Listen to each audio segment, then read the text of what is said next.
Mr. Chair, we're live. Thank you. Good afternoon. I'd like to call the meeting to order and acknowledge that we are in Treaty 1 territory, the home and traditional lands of the Anishinaabe, Innu, and Dakota peoples, and in the national homeland of the Red River Métis. Our drinking water comes from Shoal Lake 40 First Nation in Treaty 3 territory.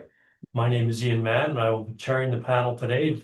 Joining me on the panel are Mr. Brian Carlin and Ms. Linda McFadden. The Assessment Department personnel is Ms. Victoria Ho, and I'm joined at the table today by Ms. Lynn Morissette and Ms. Belen Rojo as the administrative personnel. To the Zoom participants of the hearing, please note that you are placed in the waiting room until your property is called upon. When it is your turn, you will be admitted into the meeting. Kindly follow along with the City of Winnipeg's Board of Revision YouTube channel for the hearing process. Once the host admits you into the hearing, please close or mute your YouTube player. You will then be permitted to speak with respect to your property. Once your hearing is concluded, you may leave the meeting. We will be hearing applications for revision of the assessment roll in accordance with the Municipal Assessment Act. The matters for which revision is requested have been described in each application, and we will limit discussion to those matters. The statements that are made at this hearing are sworn testimony, and anyone speaking to the matters must be sworn in. Please be advised that comparisons of assessments of properties are not considered evidence of market value by the Board of Revision. The Board of Revision is appointed annually by Council and is independent of it and the City Administration. It makes its decisions on the basis of the evidence provided at this hearing and issues a written order that will be mailed to all parties as soon as possible. Please note that the Board's decisions with respect to an application may be appealed to the Manitoba Municipal Board if the matter pertains to assessed value or classification, or to the Court of King's Bench if the matter pertains to the application of exemptions from taxation. Should you wish to appeal, information on how to do so will be included with the Board's order. With respect to the hearing process, I will confirm the points of appeal with your property to be addressed with each applicant following the swearing in. We will then have the assessor's testimony followed by questions that the applicant may have, and then the applicant's testimony followed by questions. Each side will have an opportunity to summarize if they wish. Once all of the evidence on an application has been brought forward, the applicant may leave. The process will repeat for each item on the docket today. The session will close after all of the applications have been heard, and the Board will deliberate in private and make its decisions. You will receive the Board's decision by registered mail as soon as possible. As information, all public hearings are live streamed, recorded, and will be part of the public record. Today we will be hearing items 1 through 7 inclusive and numbers 9 and 10 on our docket. Ms. Morissette, would you please affirm the assessors and the applicant's testimony? I note that we have 3 applicants appearing in person today and at least 1 on Zoom. Perhaps you can swear in the applicants who are present all at the same time, or at least before their matters, before we begin the docket. And the applicants who are appearing on Zoom, we will swear in before the evidence under. Okay. Thank you. Mr. Assessor, can you please state your full name? Victoria Ho. Do you affirm that the evidence you're about to give at this hearing is the truth, the whole truth, and nothing but the truth? Yes, I do. Could I get the first in-person on our docket to stand, please? That will be number 23309 Robin Boulevard. That's you, sir. Could you state your full name, please? What is the name of? Do you affirm that the evidence you're about to give at this hearing is the truth, the whole truth, and nothing but the truth? Thank you. You may be seated. Mr. Bishop with the number 7. If you can stand, please. Can you please state your full name? John Bishop. Do you affirm that the evidence you're about to give is the truth, the whole truth, and nothing but the truth? Here we go. Thank you. You may be seated. Hi, can you state your full name, please? Pamela Wiley.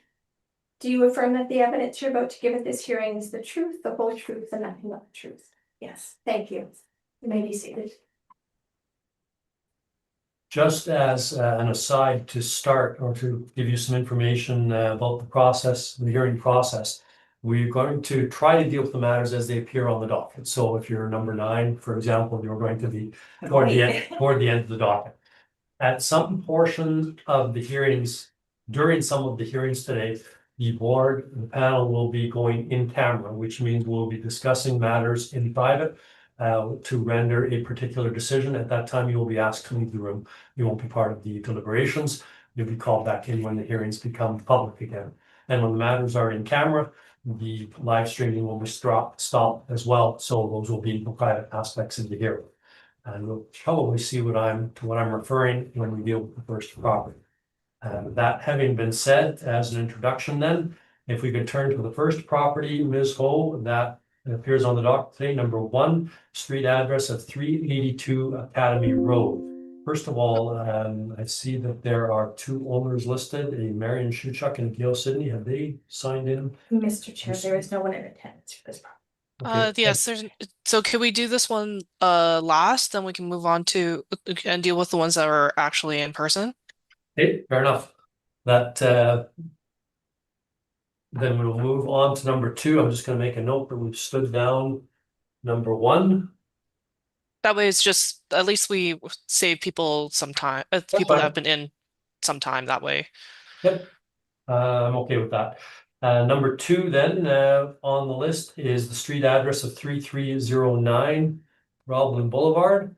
I will wait until all of the panel members have that property in front of them. Ms. McFadden? So normally there is, usually a recommendation that's automatically generated on our from our program that does say whether or not a there should be a request for non-cooperation. I would like to waive that one, so there is no need to for closed discussion for it, mainly because it's a new owner and they're obviously not were not involved with the lack of INE the income and expense mailer that didn't come through last Okay, Ms. for Ho, 2025. Is this number 2 that we're dealing with? Yeah. That 3309? Yeah. Okay, so with respect to that, and maybe I can get you to introduce the property first. Yep. And then you're going to waive the application Non-co-op, yeah. for non-compliance under Yeah. section 53 Yeah. of the Municipal Assessment Act. Mhm. Okay, then if you can introduce the property, please. Okay, file number 26-1717 for roll number 0100091600 for the address 3309 Roblin Boulevard. The current for the roll year of 2027, based off of the reference date of April 1st, 2025, for the assessed value of 552,000. This is a commercial retail store built in 1946 with a land area of 6,596 square feet with a planned building area of 1,782 square feet. I'm asking to waive the request for non-cooperation, as this is a new property owner for this property, as they are probably not involved with the previous request for income and expense mailer. If you would like to see on my second page, there is a picture of the subject property photo. And then on my third page, there is some comparables ranging between $15 all the way to $17 a square foot, $17.50 a square foot. On my next page, you have the income workup. There's the main floor, which is we would have as standard finish, and our basement is substandard basement at $2.17, and our standard main floor finish at $19.21 a square foot. With our vacancy loss of 5%, expenses of 3%, shortfall of $8 per square foot, but using a 6.1% capitalization rate to get a final total of 552,000. And that's my presentation. Thank you. Thank you, Mr. Mendikov. Was it? Have you any questions? Yes. For Ms. Holm? Hi, so a couple of questions for you. Have you received the email I sent you with the explanation of the photos of the property? I provided everything before the date I should, with all the photos showing. I noticed that there are photos of the property. Do you know we can discuss more about the property when you present it. But yes, I did take a quick look just earlier today. Everybody have the access to the photos I sent? I believe so, yes. They're part of the evidence package. Yes. Yeah. Yes, we have your evidence package. Have you noticed the condition the property is in? Because you mentioned right now that you consider the main floor as a standard typical finish and basement is substandard. So substandard is more like if it's not a leasable, it's not really like a super leasable area, like it's not going to be used as an office space or it's not used for a retail space. Sort of like an example, not Main Street, but River, there's a couple cafe stores where you walk down and those are walk up, walk down cafes. So, but this would usually substandard basements are usually used as leased as as storage spaces usually. That's what we would put a little bit of a nominal rental rate for those.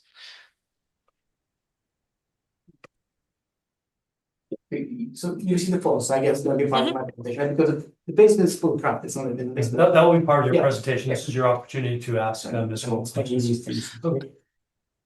Is that, are those the questions that you Yeah, it's all my questions about, because for me, it makes no sense that somebody who's seen the photos will assess it as a leasable property. Currently, there's a, Okay, well, Yeah, sir, we'll yeah. get to it.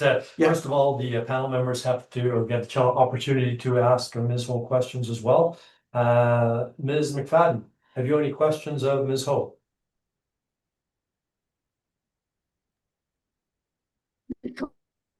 So I assume you haven't, there's been no inspection of this property? No then? inspection of this property. Okay, that's all my questions. Mr. Carlin? No questions at this time. Thank you. I have some questions, Ms. Ho, with respect to your comparables. The comparable rents that you have cited on your page 3 are all in the approximate area of 3309 Roblin Boulevard. Yeah. And the net rents, as you indicated, span the range between $15 and $17.50. Yes. Are those properties in similar similar state of repair as the subject property? I'm not too sure. I'm going to assume possibly in better condition when we reach to the applicant's evidence. Okay, and with that answer, you've noted, or I've noted at least, that the rent comparables are more than, or between $2 and $4 less per square foot than the Correct. subject property. Yeah. Was that something that you remarked on, or do you have an explanation for that? It's model driven. So at this point, it's in a decision. I'm only providing the best evidence I can find Right. based off of the area. You can take a look and make the decision from what I'm presenting. And the capitalization rate at 6.1% is also model driven? It's also model driven, yes. Okay. Thank you. I don't have anything further. Mr. Metnikov, it is time for your presentation, please. So I sent the photos and you can see that, right? This property is basically right now, it's two options, either tear down or fully rebuilt, and this is what I do. I already received the development permit for the city of Winnipeg that is on the file right now. I'm waiting for the construction permit that we're gonna using. I have the drawings that the engineer just prepared for the foundation repair with 24 braces, and basically this building right now is not that it's not leasable. You can't even enter in. If you look at the photos, we have no ceiling, no insulation. It's not a leasable property, period. I hope it will become when I finish the work. But at that point, to talk about it and to apply a rate of lease to this property just make no sense. Because it's not. Okay. It's like, I don't have much to add because this is just no insulation, no heating, no cooling, no gas, no water. Yeah. No electricity I connected so I can run the fans. Okay. So, Okay, I'm sure Ms. Ho will have some questions. for okay, you. please. Ms. Ho, questions? So out of curiosity, is the sale related to the property next door? Sorry. The property ownership, is the sale of related to the store next door? Or you're not sure? Not sure what you mean, really. I'm the owner of You're the owner. 3311. Okay. And I'm the owner now of 3309. So I purchased Oh, that okay. because it's my neighboring property, and I Okay. overpaid knowingly because I want that. Okay. continuous- So do you have quotations as to how much it would cost to repair for the basement and the main floor? We're And talking do you about around $200,000. I'm Around- still working because I'm waiting for the city. It's a long process, but we're Yep. talking about 200,000-ish. That's fair. And when do you expect the construction to be completed by? Well, I expected to be completed yesterday, but I'm waiting for the city permit a month and a half or two. So ask the city officials. I don't know. It's cost me money to hold it that way, right? But Yeah, no, that's fair. I'm just like, again, I can only say I would what's love the to get it expected done. around. I don't know. So you're expecting it to be done. I would So say when you honestly with the time, and you see that this is the thing, I was trying to get in time for summer. Because there's so summer. many more things we can do in the winter. So I hope city gonna be fast enough and I'll be able to start, because otherwise I'll stuck for much longer. So Yeah. let's give it a year-ish range. Within a year? Okay. Yeah. Okay. And the 200 grand, that's including the basement, the repair for the basement too, right? Yeah, but it's just very rough because you know the surprises come as you start doing the work. Yep. Yeah. No, it's fair. I was just only asking. Yeah. Let's see.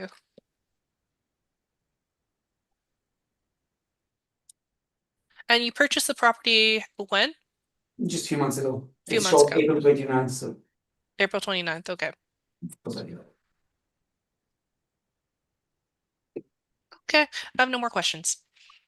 Thank you, Ms. Holt. Mr. Carlin, have you any questions?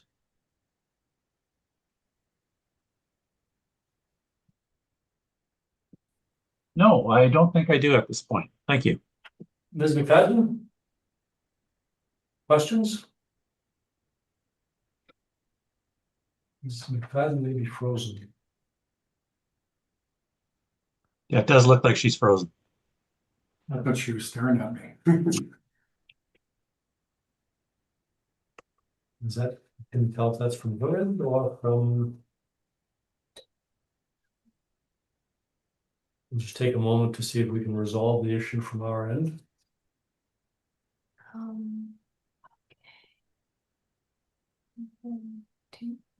It looks like I'll be. Oh, she- She's just, she'll sign off and then. Thank you.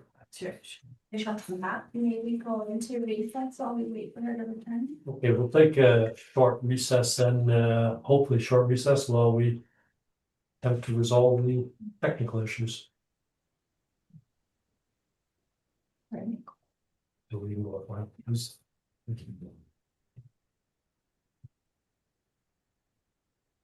Do you want to have the drawings of the engineering file? Sorry, just. Mr. Chair, we're in. Thank you very much. And just because this is a new process that we're doing, or at least we're on a new cycle, as we go into recess and the audiovisual is being turned on and off, I'd ask people just to stay silent. There's no evidence being presented at that time, and I don't want anything to be off the record. Everything should be on the record at the time. So if we can just do that, and Mr. Mendikov, you asked me if I wanted to see the engineer's report, and I do not right now. Thank you. Anyway, Ms. McFadden, did you have any questions for Mr. Mendikov? I do not have any questions, but I did not hear Mr. Carlin's questions. He had no questions either. Okay, fine, thank you. Okay, my question, Mr. Mendikov, when you purchased the property, was it rented at that time or was it vacant? Vacant for 2 years. Vacant for 2 years. Yeah. Okay, thank you. I don't have any other questions. Ms. Ho, do you have any summary?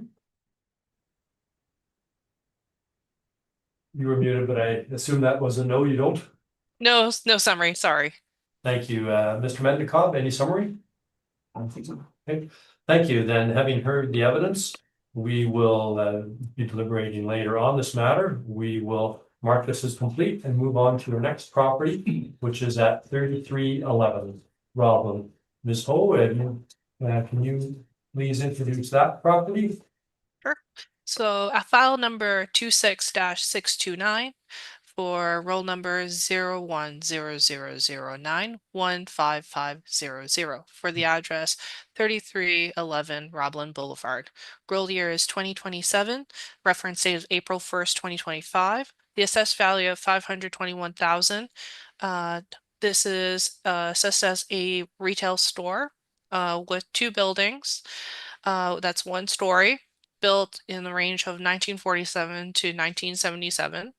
Land area is 4,397 square feet with a basement with a building area of, I guess, 2,129 square feet. On my second page, the next page, you can see that there are a couple sales. As of December 2014, there's a sale for the property for 270. There's a photo of the subject property. And then on the following page, you can see there's some rent comparables in the area along Roblin Boulevard, ranging between $15 and $17.50. On the following page, you can see two premises, all standard finish, ranging from $17.10 to $16.48, and a substandard basement with a nominal rate of $4.11, using a 5% vacancy, 3% for expenses, $8 for shortfall, a 6.65% cap rate for a final total of $521,000. And then on the following pages afterwards, there is the capitalization rate table. And then past that, on page 8, you can see the response from on the INE mailer for a gross income workup for the property. And but one of them is vacant and the other one has a monthly rent of $1,990 a month, which should give it to be 792, which would be according to my quick calculations, $30.15 a square foot. But it is it appears to be a semi-gross lease. And that is my presentation. Thank you. Thank you. Mr. Mednikov, you have questions for Ms. Hohen's property? Yes. Mr. Ho, why you haven't provided any comparable sales and based everything only on the rent? I only because the property is based off of income, and so I just decided to provide income rental comparables for this property. When you do appraisal of commercial property, there is different approaches. Yes. The comparable sale approach is much more common, and the rent one usually used when there is no comparable sales. Why, if we have comparable sales and lots of them in the area, you still avoiding them, although I provided them in my evidence? At that time, I was running out of time, so I just provided rental comparables. Okay. On the first page, you have information about my property, and my question is, where did you get that information from? Because it's not correct. The information is from is a collection from over time. So we do have old field forms that do get transcribed and they get uploaded into our system. And then over time they do change. If it's incorrect, I can correct them. If you either do you prefer to have it as do you want to provide it as a presentation, or would you like to point out currently what is the property what are the property characteristics that are currently incorrect? I think we'll do this part of the presentation. I think it's going to be more appropriate as I will present. I just wanted to understand, because the other question would be, we had that conversation with C 2 years ago. Mhm. And and I gave them the right information, they said they'll correct it, and again see wrong information from the past that I have no clue where it came from. Okay, you spoke, it was someone within the department that, the assessment and taxation department that you spoke to, or was it someone, a different department? 2 years ago, I appealed the assessment, provided them the correct information, they said, sorry, corrected the assessment, and said we'll correct the information, but we're still here again on the same information from before. Okay, Okay, that's rather not a than problem. continuing on a dialogue, if you can Mhm. restrict yourself at this point to questions, and then during your presentation, we'll Yep. hear your comments, please. Okay, sounds good.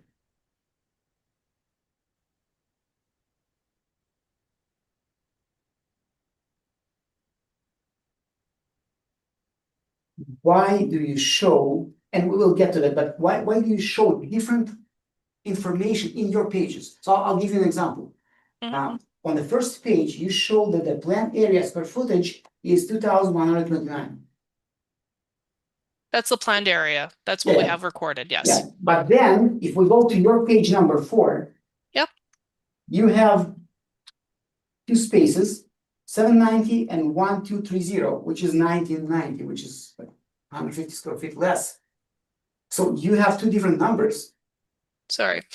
Which numbers? Are you looking at Page number so 4. 790 plus 1,230, Right. which is 2,020 for the main floor area that's leasable. And then the substandard piece, the basement is another area.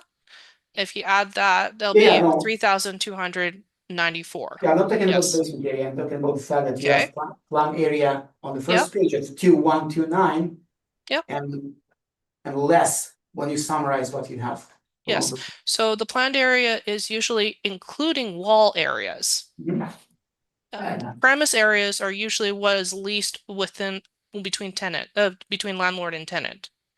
So Deal with walls, that's fine, okay? yeah, so currently your main area of 2,020 square feet is less than the plan area of 2,129 square feet. Okay, So I'll unless get it's to it when if it's more than that, then I would have concerns. Yeah, I'll get to it when I provide evidence. Okay. And again, inconsistency, because you would have on the first page, you have number of buildings and number of premises. Okay, so first of all, number of buildings, you say 2 when it's clearly one building, but then you have number of premises 3, where again on page 4, you're considering 2 premises, 790. No, there's 3 premises. If you look at one, so you have the premise ID 90, which has 790 square feet, Mhm. premise 91, which is 1,230 square feet. Then you have premise 3, which is the basement, which is 1,274 square feet. Can you define premise? Is it separate entity? Is it separate entrance? Is it something that you can divide and put it as separately from everything else? Because the basement, I'm not talking about the fact it's not finished, not leasable. It's not have a separate entry. There is no access except from one of the buildings. That's fine. It's how we record it. It's a nominal rental rate that was provided for a area of a basement. So usually, substandard basements are used as storage area. This is not like a higher quality basement area that's being leased out for as, let's say a store or as a cafe, as an example. If it was for a cafe and it's in the basement, it has its own separate entrance. As an further as an example, it would have a much higher rental rate. I just think maybe it's my mistake that defining it as a separate premise is a little misleading, because give it a feeling it's like a separate thing. You can separately rent it, but you can't. Yeah.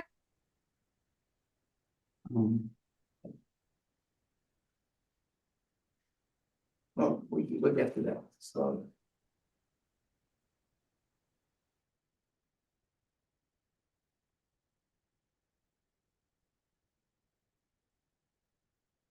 On page 4, you're showing an expense of 3%. Where this information came from? That's a market study. So that's developed by the department. Uh, so they're including like expenses to for the upkeep of the property. I'm asking because you Essentially. provided my statement that I filled out on page 8. And it clearly shows expenses for 20,000, but you consider expense of 1,000. So you're providing my document, Yep. building the evidence on that, but take 5% of actual expense as expense. So it's not clear to me.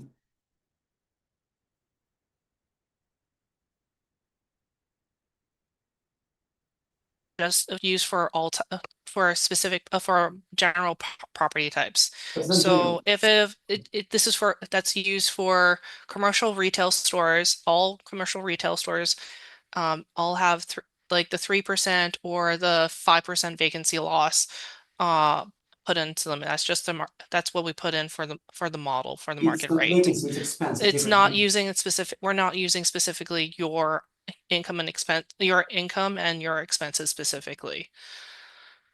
Yeah, but you have to take it into consideration if you're attaching it as part of your application. You can't just ignore it fully because this is what you did.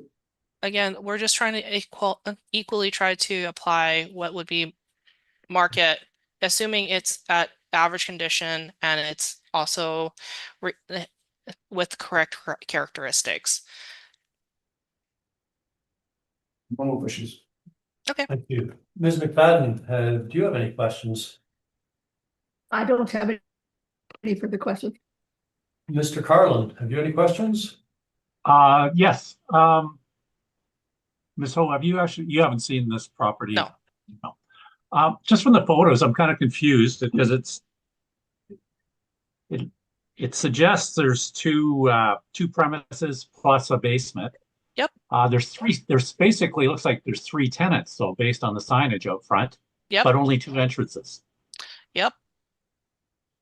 Like I said, I have not done the inspection for this property, so I'm not too sure. And on top of that, there's a newer, from what I can tell, there is a newer tenant in there now, and then one of the space looks like one of the premises is vacant. Okay, but it does look like Yeah. from the time pick of this photo. Yeah. It looks like there's actually 3 tenants, though, right? Yes, I agree with you. No, deal with it. Okay, that's all I have for questions. Thank you. Sorry, Mr. Chair, could I just add a question? Yes, please. Okay, Ms. Ho, it does appear there are 3 signs, but there are only 2 doors.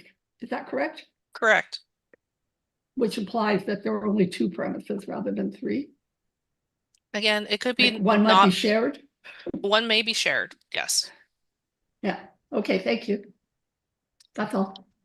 And Ms. Ho, just to confirm, the cap rate is a modeled number. Correct. As are the rentals? Correct. Okay.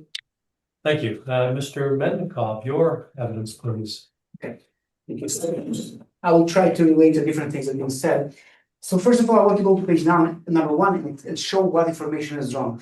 Okay, and I'll start from page number 1. So number of buildings, it's a 1 building, not 2 buildings. Okay. Number of premises, 2 premises, and I'll explain the signage. So Vega Real Estate, I'm the broker of Vega Real Estate, and my wife is an English consultant. So we're working from the same space. This is why we have a sign for candor for my wife and for myself. Okay. The rest is a separate business, and this place is a place that I'm renting. Okay. Okay. So like I said, I don't consider basement to be a third separate space, but we talked about that. Now, next on the same side, we have wall height of 12 foot, and I would love to have such high ceilings, but I have 8-foot ceilings, and it doesn't have effect on value of property, of course. So again, I'm sure where you're taking from. Then we go into the on the other side of the table, we have the plan area. So the area of the building is 1992. It's under 2,000 square feet, and not the 21229 that you mentioned. I'm not sure where it's from, and the measurements I took are on the outside of the walls, not inside. Okay. Basement area, again, to consider it as a basement. Well, there's a basement under part of the building. Yes, it's smaller than the full size, but it's unfinished basement that just have tons of garbage there and basically sometimes get some water leaks, depends on the Mhm. weather. So it's by any means cannot be considered as a leasable space. So you have gross floor area of 3,400. Again, I think it's super misleading because now you're taking the basement, which is not usable at all, and putting it in gross floor area. It seems like we have over almost 3,500 square feet of space, which we Yep. don't. Okay, and the leasable area.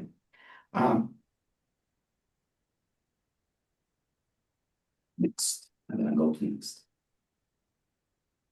So I will refer to your comparables and to the assessment you did, but I want to start from saying I don't think you did the right thing here because I'm a real estate broker. I'm not a commercial broker. I'm a residential broker. I'm not an appraiser, but I'm aware how commercial work. And when we try to establish a property value, we always try to see comparable sales first, and then if we can find something similar, we'll have to go to use the market approach and see how much they rent for. I think not to present any sold properties is just misleading. It's just not correct because we have to see when appraisers do what they do, they usually put the rental approach, which is lower in the quality of appraisal than the comparable sales, but they always include all of them and then try to figure out and find some kind of an average, but you just ignore it completely. Mr. Mendikov, I'm going to interrupt here for a moment. The method that the city uses is not the cost approach and is not the sales approach. For this type of property, they use the income approach. The argument that you can advance that argument certainly in your summation or in your evidence, but that is not a decision that Ms. Ho has an option on. It has to be presented from her perspective as a result of the income method, which is comparable rents. So they never take a comparable sales approach when they consider a value property? First of all, I'm not going to go into nevers or evers, Okay. but I'm just telling you what the policy is, and this property has been valued on an income approach. I understand that, but I don't understand why. Because Then that may be a question to ask Ms. Hope. well, I asked her and she said that this was she had and it was not at the time. So Then that's the answer that you've got. okay, I was trying to, okay, I'll get to that, sure, okay? So if I'll relate to what you provided as the comparables, and then I'll go to my comparables.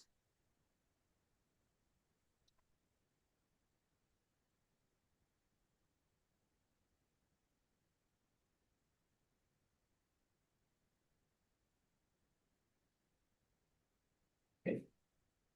So again, what I see here, you calculated the basement rent into that equation, which for me makes no sense because it's not a leasable basement complete, like it's just not. So this changed the numbers a lot. If I would remove your $5,236, it already brings your calculation down by from the number you have of 520 something to 448. But I really don't want to go that route because I don't think it's appropriate thing. And I want to draw your attention to the comparables I provided you with, and you should have in the file. Tell me if you have it all and I can go over this. Yes. Okay, so I'm gonna go, I have 4 comparables and when I look for comparables, I always try to go as close as I can geographically because it has to be, and similar in qualities. Now, of course, it's never the same, but I was trying to be as close as I can. So the comparables, one of them is on Roblin, close to me, and 3 of them on Portage, close to me as well, just over the rivers, which I would say is better as compared. I would say they're better as commercial because there is much more traffic on Portage than Roblin. So if you want to get exposure, you get much more exposure on Portage, but I took them for the fact they've been close. Okay, so number 1 was 3261 Portage Avenue. The sale was in February 2025, which is very close to our cutoff, which is basically a good time frame. The property is 4,830 square feet and been sold for 750,000. Okay. The price per square foot is 155.28. Okay, in this case, they actually have 2 buildings on one title, which I think much more value than 1 building because you can split it if you want along the way. They have overhead 10-foot door. I think this building is superior as a building and have better location. Been sold for 155.28 per square foot. Just so you know, been on the market for 118 days. It's showing it's not like some kind of a hot deal that somebody grabbed. It's been 4 months on the market, so everybody have plenty of time to see, to decide if they want to buy. So it's not something that one of a kind sold. Okay. Second property I want to refer to is 2591 Portage Avenue, not far from there as well. Was sold in it was sold in end of 2021. The size 8,940 square feet, and was sold for 1,125,000, which comes to 152.34 per square foot. It's a different building. It's 2-story, huge presence. They have a sign on the roof. There is a big parking plus additional parking lot at the back. So they probably bought a lot and just converted to a parking. So again, much superior than my property, better exposure on a major road, 2-story visible building for 152.34 per square foot. Number 3 on Roblin, close to me, different, the bigger building, but I was trying to find something that I can find as close as I can. I attached actually the survey so you can see the size of it because the listing didn't show the size. So I called the agent and asked him for the survey and he sent it to me. So the building was sold in the middle of 2021. The size is 24,545 square feet. It's a big building. Sold for $2,111,610. Price per square foot, $133.64. I'm aware of the fact that the building is bigger, the price per square foot is lower, so it makes sense and actually brings us back to those 150s range. Again, huge building, huge parking, huge visibility.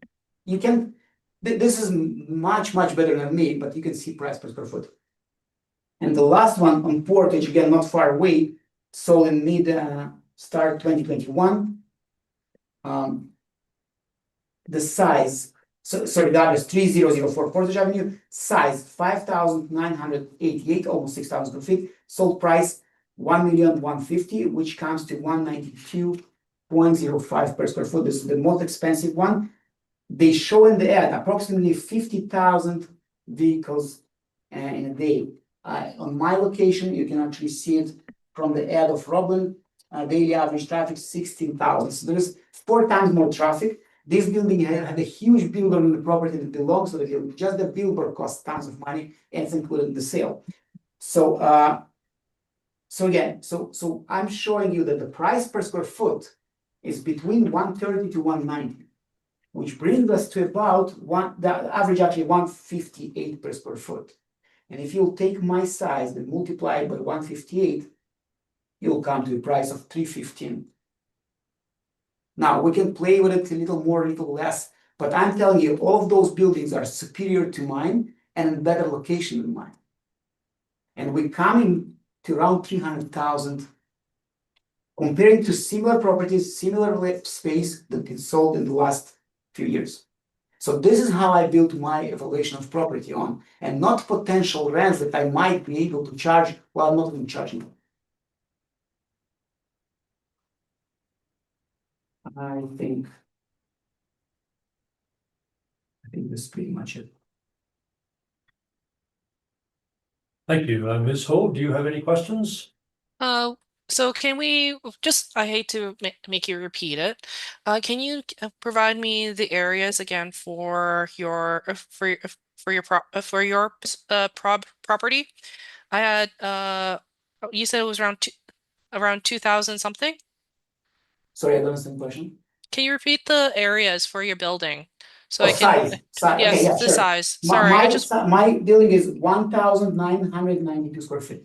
1,929 square feet. No, 92. 1992. 1992. Okay, perfect. Sorry. Okay. I might, if it's okay with you, and I have your contact information, I might get someone else to come out and read and just confirm and there may have been a demolition or an update later on. We'll get someone out to review it and update the areas. When we, I won't be able Do you need me to. for that? Do you need to be there or something? You can just I'll let get go? I'll get someone to do it, and I'll Oh. get them to contact you if that's okay with you. Sure. Yeah, because I'm pretty sure I will not be able to, but I'll forward the information and get them to update it accordingly. Sure, yeah. Okay? Mhm. Are those your questions, Ms. Hope? Yes, correct. Sorry. That was, Thank you. Ms. McFadden, any questions?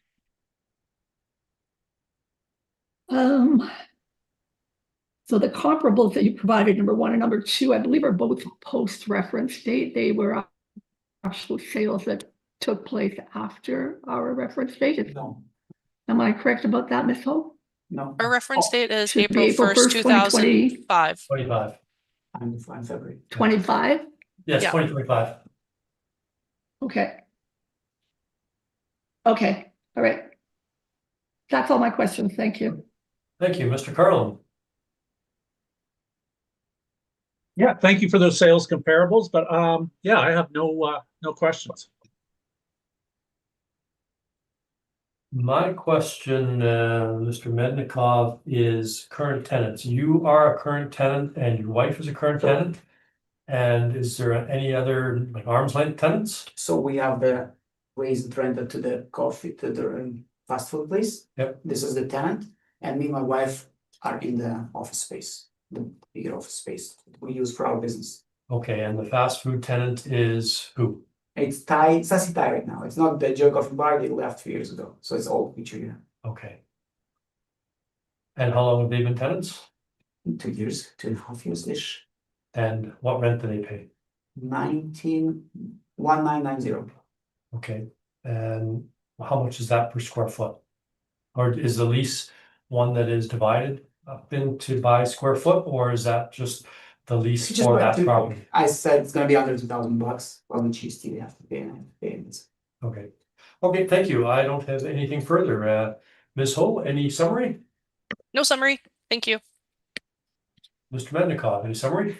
Well, just to summarize, I think it's fair to look at the comparable sales because we're trying to establish here a value of a property, a fair market value. Fair market value is something that people willing to pay. And there's nothing better to show us what people willing to pay than comparable properties in the area and see how much they actually paid per square foot of space, which I just showed. Thank you. Then having heard the evidence, we will conclude this matter. Thank you for your presentation, and you will receive a letter from the city regarding our decision in the near future. Great, thanks so much. Thank you very much. And you, of course, are free to go, or you can Yeah. stay and watch, whatever you prefer.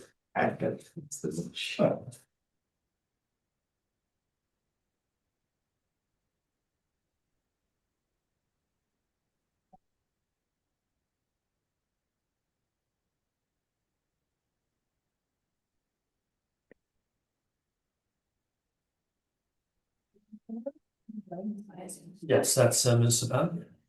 Right. That will be the next matter. If you can, she the waiting room now. Thank you, I believe. Thank you, Mr. Mednikov. Thank you. Number 4 on the list. That's Ms. Saban. Yes, Yeah. And she has not been sworn in, I don't believe. So if you can please have her affirm.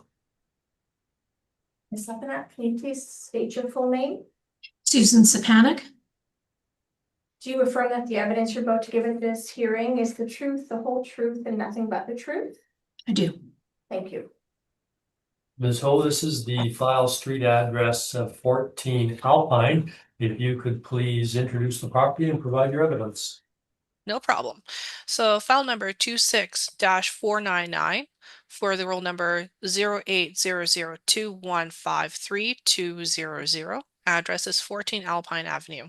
For the roll year of 2027, reference date of April 1st, 2025, for the assessed value of $1 million at $1,005,000. There is an issue at hand that I'm requesting for the burden of proof to be placed on the applicant for non-cooperation based off of section 53(3)(b) of the Municipal Assessment Act. And if a reduction in the assessment is ordered, that it follows the section 54 subsection 3.2 of the Municipal Assessment Act. And if you go to the very end of our, like starting page 9, it's just a copy of our mailers that we sent out to the owner, and it's just a copy of a blank mailer. And that's for the non-co-op. Okay, and that's your evidence with respect to the non-cooperation? Yes, that is the evidence for in respect for the non-cooperation. Ms. Stanek, do you have any questions regarding the issue of non-cooperation? I do. Ms. O, the building owner has been in contact with the assessment department before, and the building has been toured. Is that correct? I'm not aware of that. You're not aware of that. Are you aware that half the building as it stood both in 2023 and 2024 were unusable? I am also unaware of that. Okay.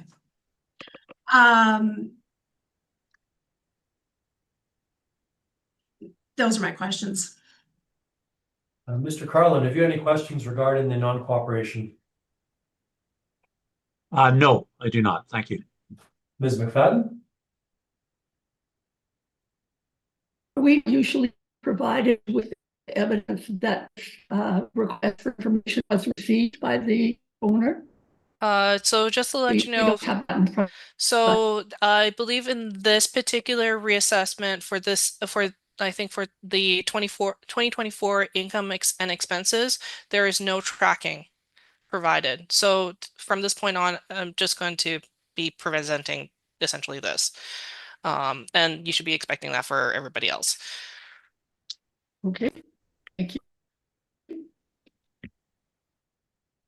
Okay, now with regards to that follow-up, the tracking means you're not providing evidence of, or is the city not providing registered letters off to applicants? So what I understand is that we send out INE mailers and for the first round, and if there's no response for that first round, then we send another round of letters, and then those letters receive tracking and registered mail, and from what I understand, it's cost savings, and it's not legal, and based on the legislation, we're not required to provide further that service.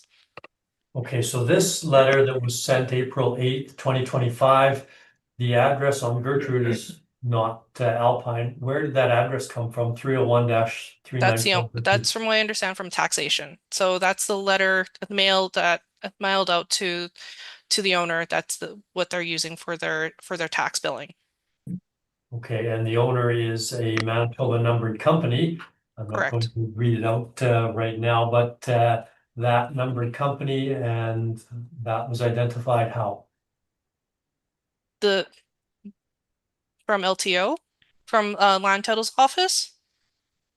And then if there's any address of mailing address, the property owner will update us of the property of the letters, be it billing or any issues to be updated to them.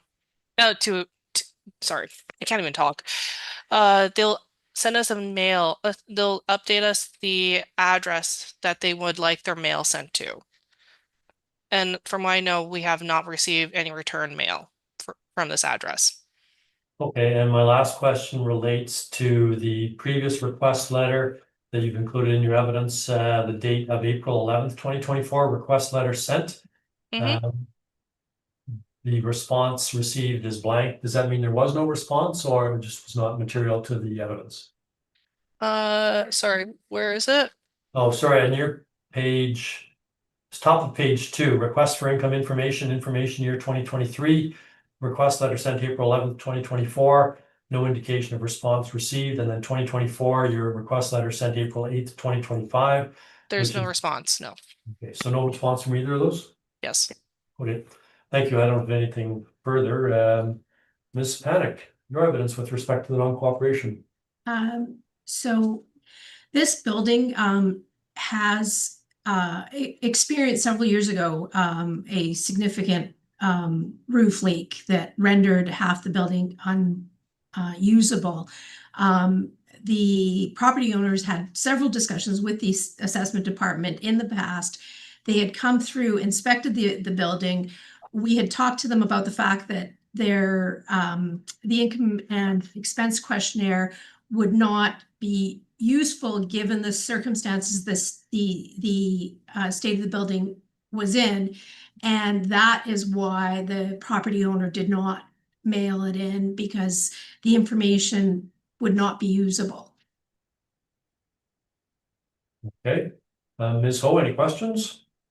Were they advised to submit it blank or not submit anything at all, or were they just assuming that they should not submit anything? My understanding is that they had the discussion, and it was determined that there was no need to submit it because it wasn't usable, based on the discussion with your department.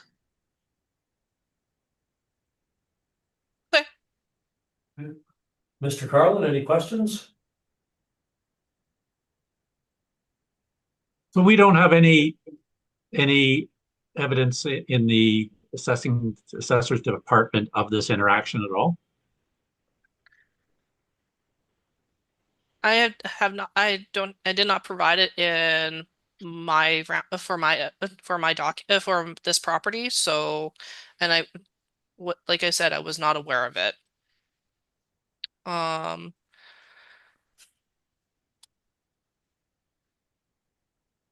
Okay, no worries. Thank you.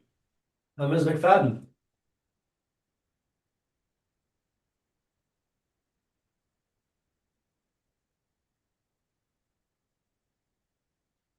Sorry, I have no questions.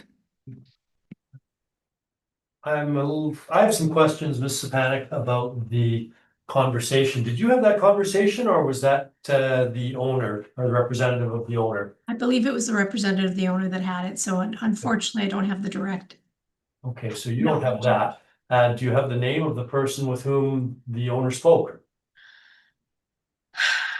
I believe it was Mr. Lance Glenson. He usually prepares the reports or the income and expense statements and sends them in on behalf of the owner. Okay, so it was either the owner or the owner's representative had a conversation with someone in the department, but you don't know who that someone was. I unfortunately did not have the name of that individual. I do know that they did do a tour of the property in person, and this is going back a few years, so unfortunately it's not something that happened recently.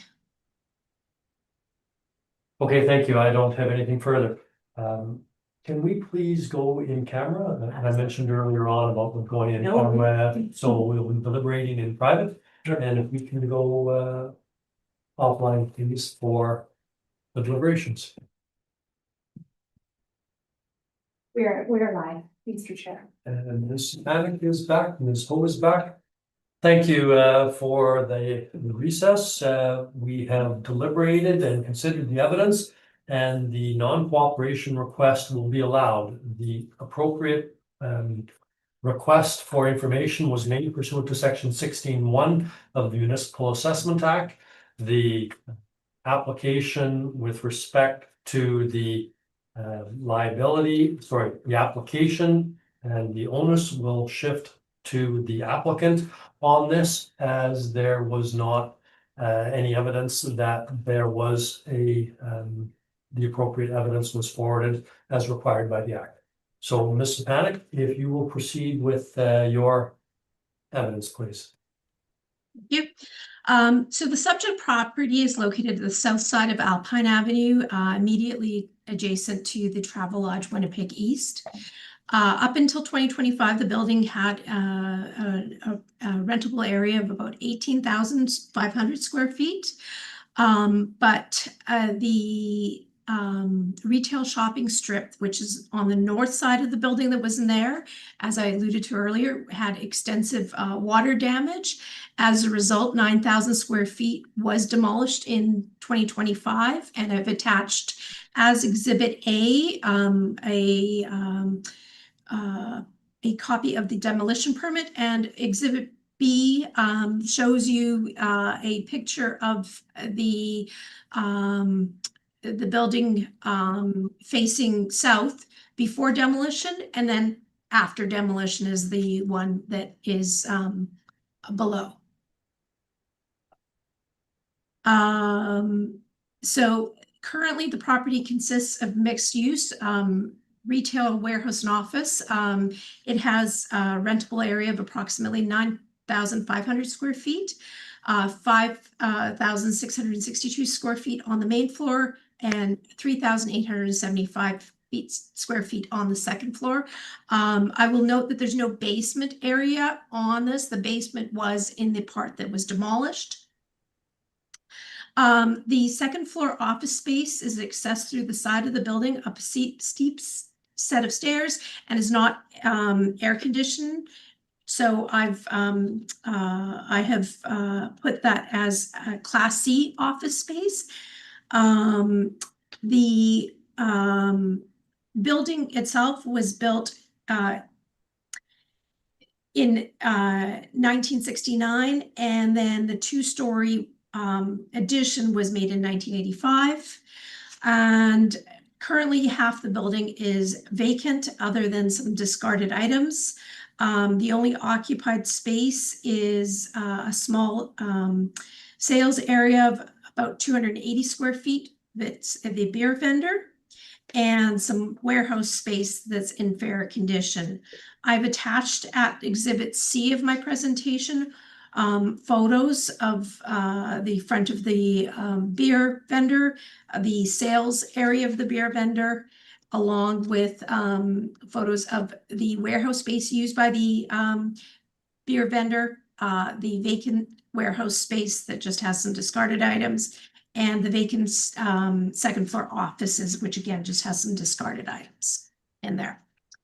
Given this is a commercial property, the income approach should be used. And so I have provided at the bottom of the first page of my presentation, the rent I've assigned to each of the areas. So for the rentable area of the beer vendor space, I've used the medium provided for by the City of Winnipeg in their valuation of income producing properties. For the warehouse space, I've used similar warehouse space from May 1st lease from 383 McMillan Avenue. And then for the office Class E space, I've used the average asking that rent for Class E suburban as set out in Cushman & Wakefield's Market Beat Office Q1 report, which I've attached as Exhibit D to my presentation. So using those rental rates and the square footages, we get a potential income calculation of calculated at $83,050. And then on page 2 of my report, with that income, using a vacancy allowance of 9%, gives an effective net income of $75,575.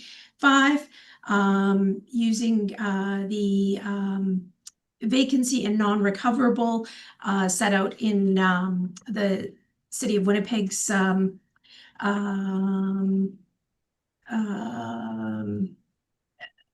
parameters for 2027, we get an effective net income of $66,644 and a capitalization rate of 8%, which is taken from the CBRE Limited's report from the last quarter of 2024 for based upon a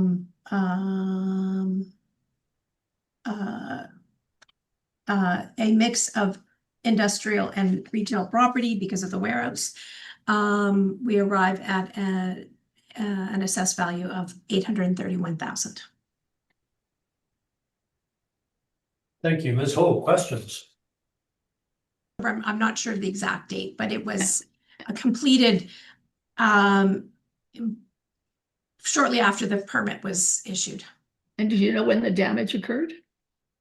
Oh, probably about it predated COVID. Like this has been sort of Oh, okay. sitting there for several years, unusable. Okay, thank you. That's all my questions.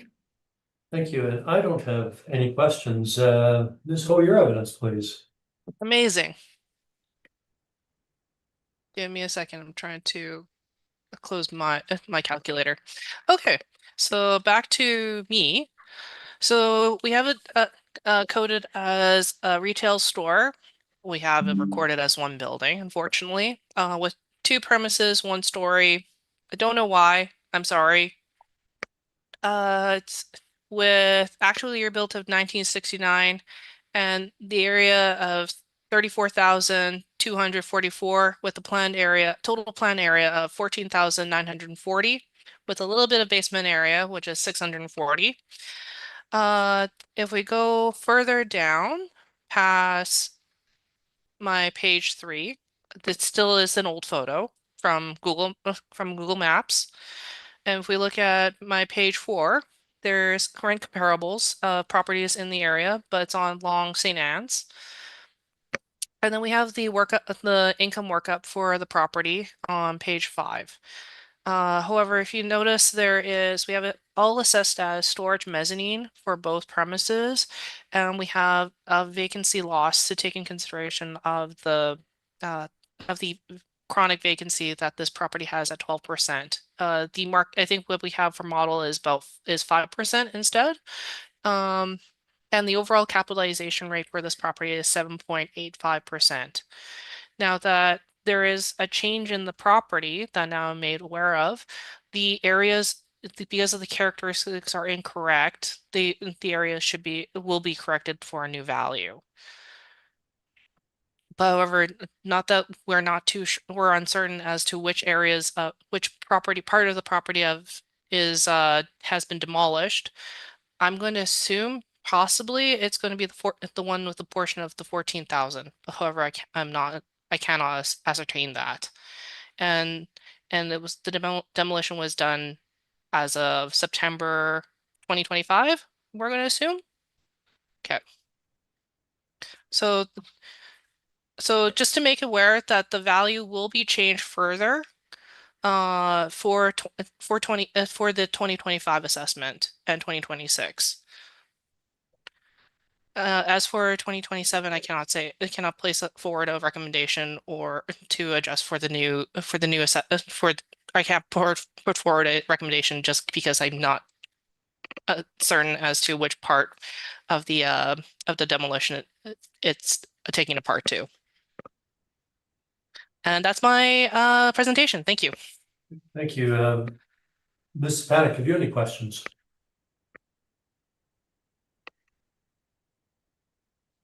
My only question is that you've provided rent comparables.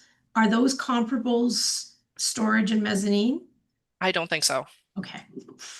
There you go. Yeah. All right. Those are my questions.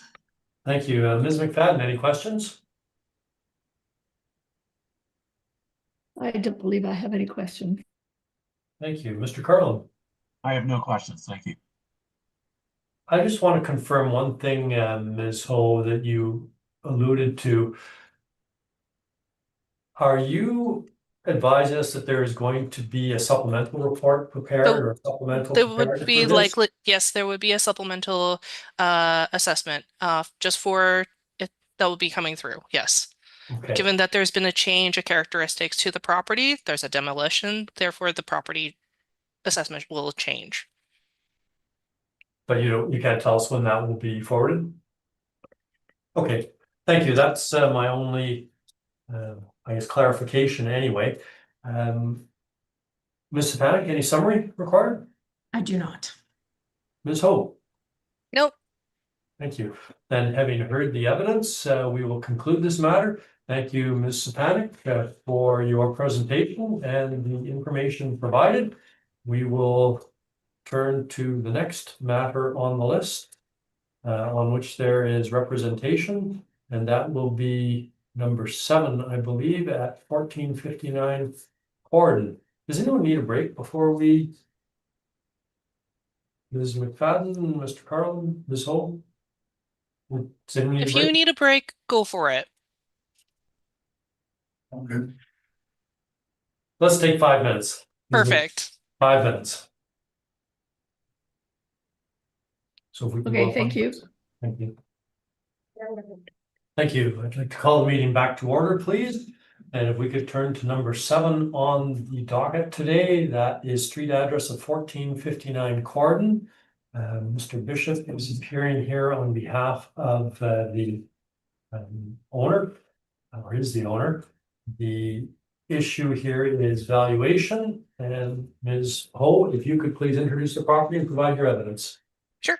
So file number is 26-290. World number is 12052479000 for the address of 1459 Corden Avenue for the roll year of 2027, reference date of April 1st, 2025, for the assessed value of $858,000. We have it currently under as a retail store. We have it recorded for 3 buildings, 3 premises, with 1 to 2 stories, depending. Actually built, we have it ranging between 2003 and 2013. The zoning is C1, commercial neighborhood. We have the land area of 10,772 square feet, the planned area of 2,640. If you go to my second page, you can see requests for income information. There's been responses received. There is a picture of the subject property. On my page 3, there's some rental comparables of the for the property. They're all located along Corden. As you can see, ranging from $22 to $29 a square foot. With some of them are with effective built quite older and some of them newer. On my next page 4, there is some improved comparable sales, with sales ranging from $1,000 a square foot all the way down to $267 a square foot based off of improved building. And then the next page, we have land comparable sales. Use all throughout different parts of the city, ranging from $73 a square foot to $148 a square foot. However, I will like to point out, looking at comparable number 6, which is 1465 Corden Avenue. It's a lot that's right next to the subject property. Its land area is 4,309 square feet.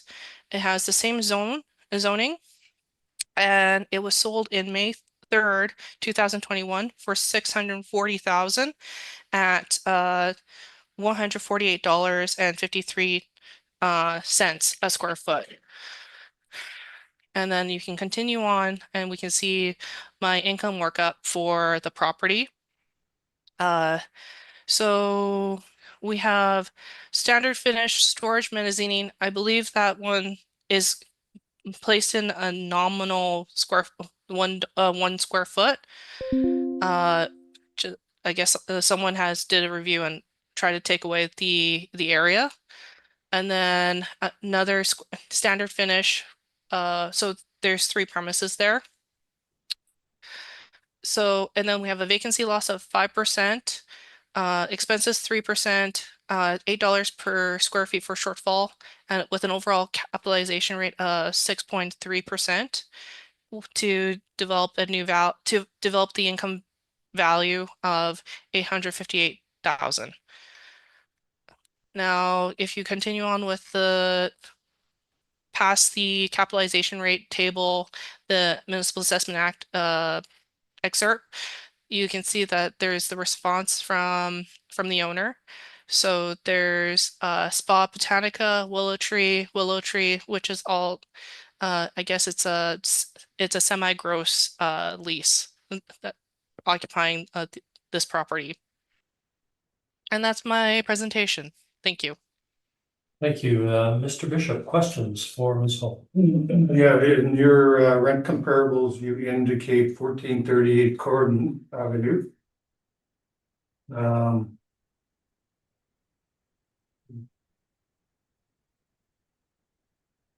Yes?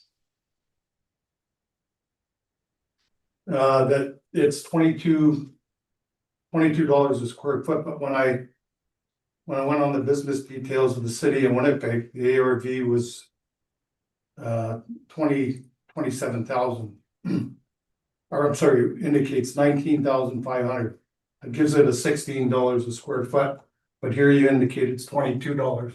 Just kind Okay, of, so how just did letting you arrive at $22? so the $22 a square foot, that's actually owner's responses. So what we generate for assessment does not necessarily mean is exactly to what we get as a to what we generate for our assessments. So you're saying that I generated $24 a square foot on my lease? Is that what you're It's saying? just we have one that says that's $24 a square foot for one of the That's leases. gross though, that's not This is bad. just, again, this is model driven for the income, just as an example. And the rental comparables provided are just information that we've collected from landlords for their tenants. And these are net rents that people have been getting for currently on market. But doesn't necessarily mean I'm getting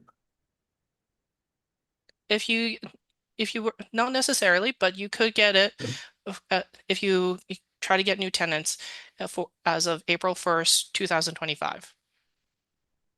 So you want me to kick out my tenants and? Not So I can necessarily. find I'm just them? saying this is for the purpose of property taxes, Oh, property okay. assessment. We need, by law, we have to provide market value for your property. Okay, are So you aware that my lease it's a locked in rate? It doesn't increase from year to year? And that's why we What have the to cost use of, that's why we have to provide other market rents in the area to say theoretically, market rents, if it's up to date, let's say you end up having new tenants as of April 1st, 2025, roughly around then, you would probably get rents around $20 to $24 or $29, given that it's located on Corden. but here, every 2 years, the rentals have gone up on these Because premises. So they've increased every 2 years, but mine hasn't. And you're comparing me to increased rental values. because overall the market for rents have increased. I know they may have increased across the street and on Henderson Highway, but they haven't increased on mine. So Mr. it's Bishop, totally this different. is evidence you can provide when Yeah. you give your submission, but I think Ms. Ho has provided the evidence of where she received the numbers for the comparables.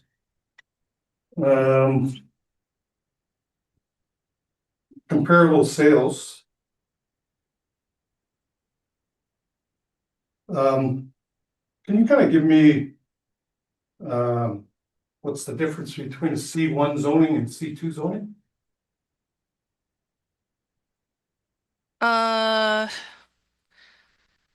It's community and it's for it's mostly for commercial use. So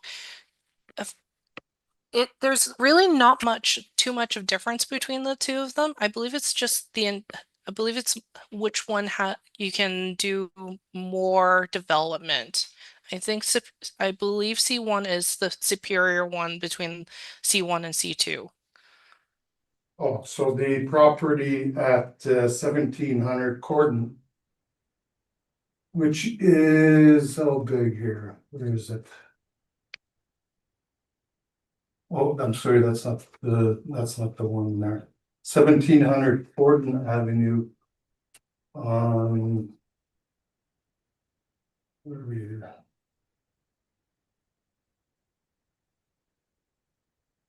Are you talking about 883 Corden Avenue?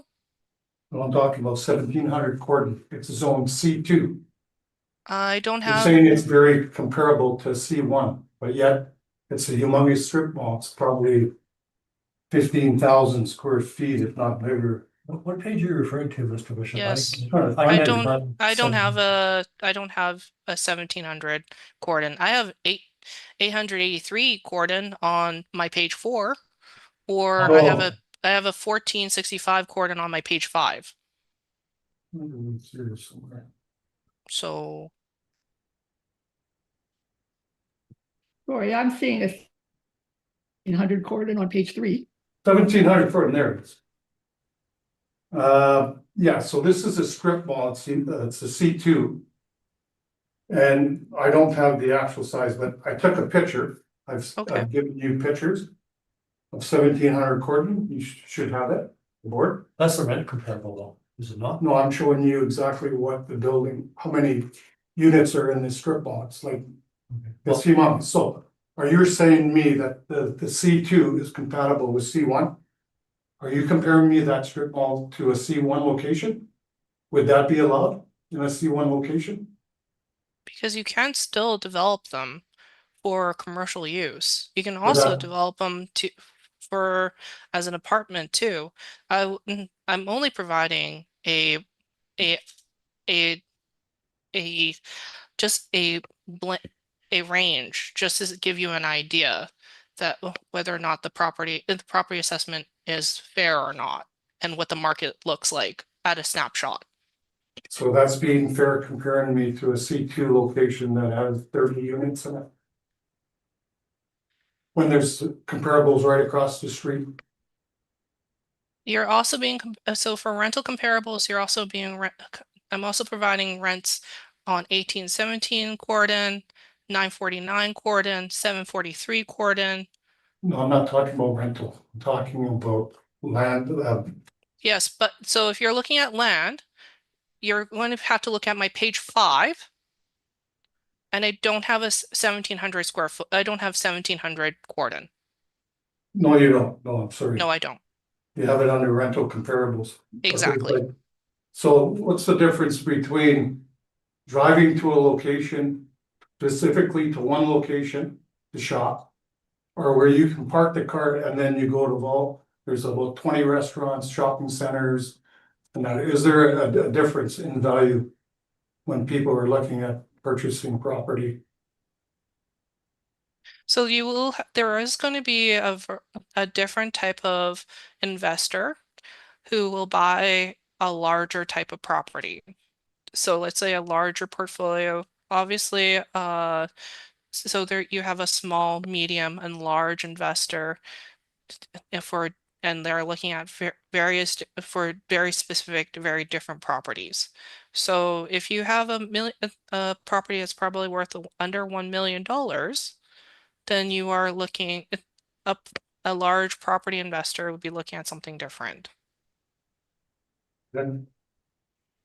In comparison to like $180 million. Okay, all right, so you're saying the C1 and C2 are very similar, but when I went into the city of Winnipeg, and it restricted to small, low intensity and local neighbor convenience stores. C2 allows larger community level commercial uses and broader service varieties, so that C2 could actually put a service station in there. I could put a car company in there. Okay. There's a huge difference between C1 and C2. They're Okay. not compatible. But yet in your comparable sales, they're all C2. No, They're my not even in comparable, the not all of location. my comparable land sales are not.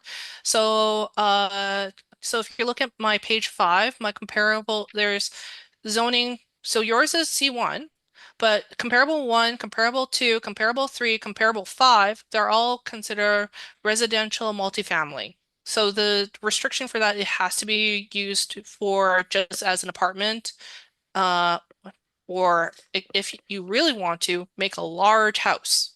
What's the height of that apartment? So But large there you it see through? the only one that's a C2 would be the 455 St. Mary's. You can develop to be to be something bigger, like a larger store, but you can also make a smaller store, or you can also build a house on it. But 1465 Gordon, as I pointed out in my presentation, it is C1. It is right next door to the subject property. So you're saying the land was worth It was 600 yes, sorry? it was purchased for 640,000. with a building on it or no? It was purchased for land development. But with a building on It was purchased with the building, but it was for development. it? When was that? It was purchased back in May 3rd, 2021. So you're saying the business wasn't running back in 2021? I don't know if there was a business there or not, but it was purchased and now the old building is no longer there. It has been redeveloped to a new, from my understand, I believe condos or an apartment. Just recently, right? I believe so. Did you realize that when they bought this place, they bought the house behind it? It I am- includes the house behind it? I do not believe it was included. Well, I know the owners, and based on the owner's information, he bought Okay. the building, and it was actually the son who purchased the building Okay, and the house. And they okay, bought them together, and they stayed in business until 2024. okay, They just moved across the street back in 2025. So okay, that's wrong. okay. And just so you know, that this Thank you. 640,000 includes the house behind it. I don't believe it is, but thank you for letting me know.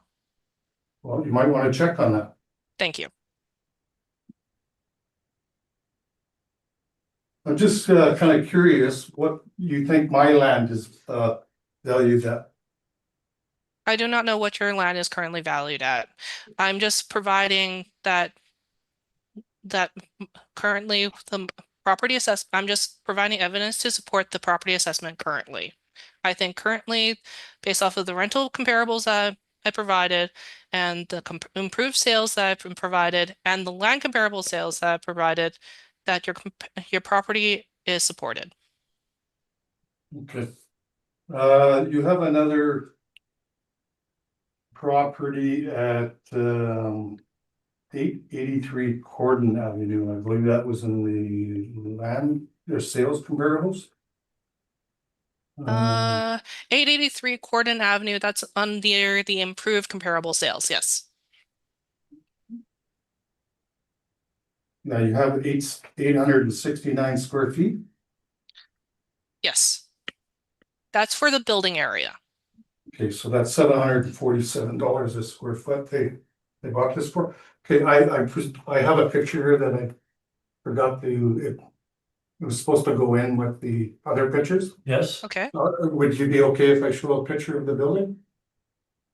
I won't be able to what's see the it. purpose of showing the picture of the building? It says 869 square feet. The building's actually 2,400 square feet. Okay, and how is that relevant? How is that relevant? It's I'm looking at the square footage. Yes, $747. It just increases the value of the property to make it look The like reason I asked my property should be higher. the reason I asked about the relevance is there's no indication that your property is being assessed at $747 per square foot. Oh, As I understand, and I think we might be going down a bit of a rabbit hole here. The valuation that the city is placing on the property is based on the income method. Is that not correct? Correct.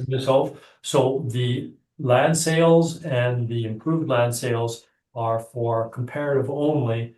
The weight that we will be considering is the rental rates and the capitalization rates. Is that fair to say? Correct. Okay, so I don't want to spend an awful lot of time, and I'm not trying to curtail, but the panel is not going to give a great deal of weight to the comparable sales because that's not how the property is going to be valued. I'm just showing you that there's like a lot of mistakes here. I understand that, and I accept that. And I accept that the comparables have many things that are not in common with your property as far as sales go. But rest assured, the panel is not going to be considering those sales in the valuation method.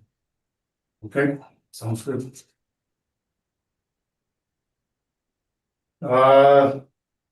6.3% cap rate, is that fair? That's model driven. What do you think is fair? I think based off, I've only provided the additional sales to provide further support, whether or not as a supplemental, whether or not for the cap rate for the assessment is fair. So yes, I do think that the cap rate at 6.63% is fair. Do you know the cap rates of all the sales, land comparable sales? No, I don't. And why isn't it accessible to the public? Pardon? Why isn't capitalization rates available to the public? It's not. No, Our capitalization rates,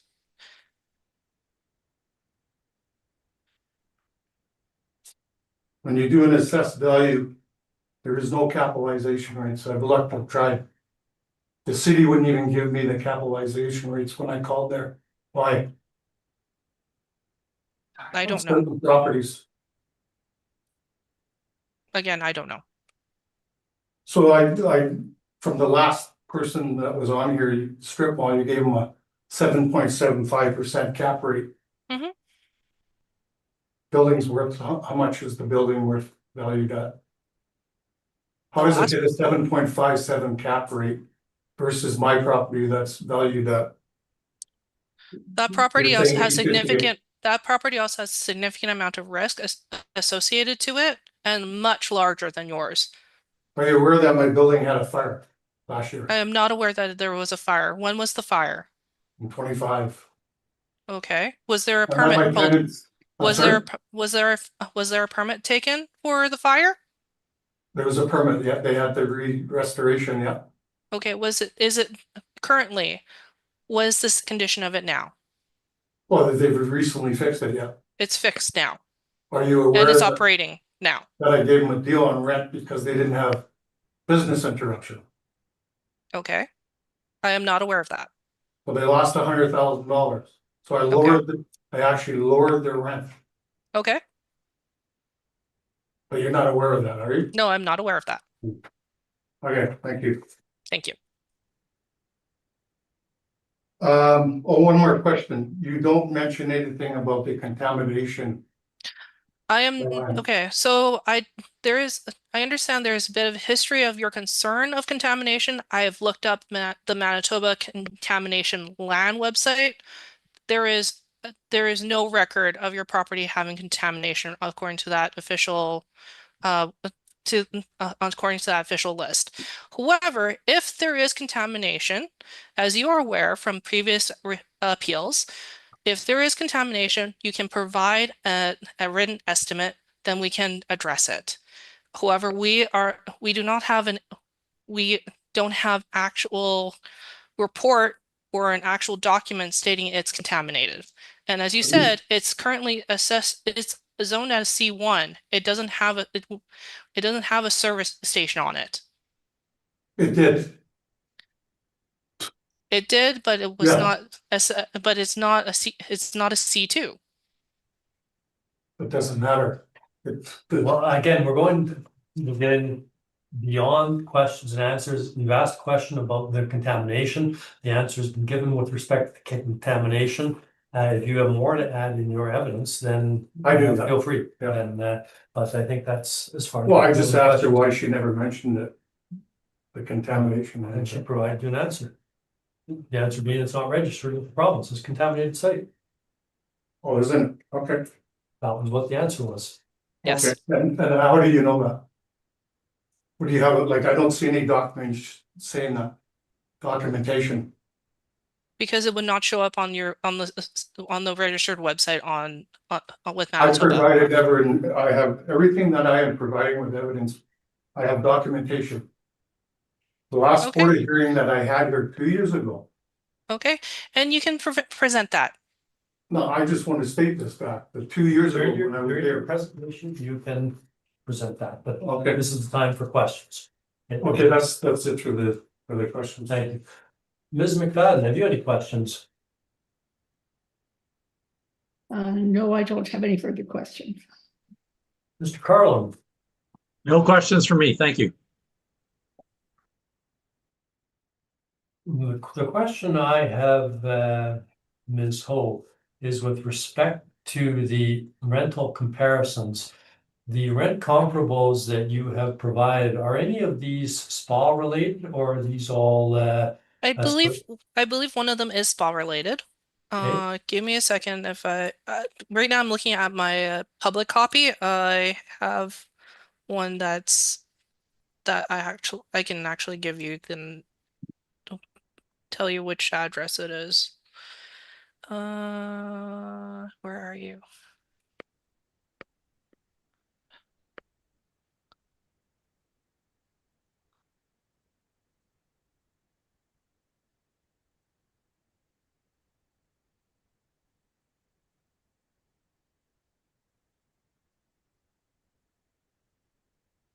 Uh, 1438 Gordon. and that's a spa or similar Yeah, and Redmond? then there's also 1880 Gordon Avenue 2. That's also another spa related one. Okay, So $22 and $23. thank you. And with respect to the capitalization rate, I'm turning to your page 8 now. Mhm. And this capitalization rate would fall in the regional? I believe so. Okay, so regional retail between, and the lowest 20 percentile is 6, and the highest 20% or the highest 80th percentile is 6.8. And Correct. that's the range that the model works from. Yes. Okay, thank you. I don't have anything further. Mr. Bishop, your evidence, please. I'm sorry, I didn't hear what she said, where the other spas were. The address? 1800 Gordon Avenue 2 and 1438 Gordon. Okay, I presented some pictures. Can we bring that up for 1800 court? When you're giving your evidence, yes, you may talk about, you may enter. Yes, during the course of your presentation, if you wish to refer to 1800 Gordon, then yes. This is the time to make your presentation now. Okay. On October 25th, 2024, at the Board of Revisions hearing, I was denied my rights to present 70% of my evidence. My evidence consisted of past Board of Revision revised decisions dating back to 2008 to 2023. I also tried to present market rent comparables and market values, but I was denied, yet in the assessor's report they are both used as comparables. At this hearing, the assessor presented new evidence but wasn't submitted to the board or myself. This is a violation of my rights, and I hope this hearing allows my rights to present all my evidence.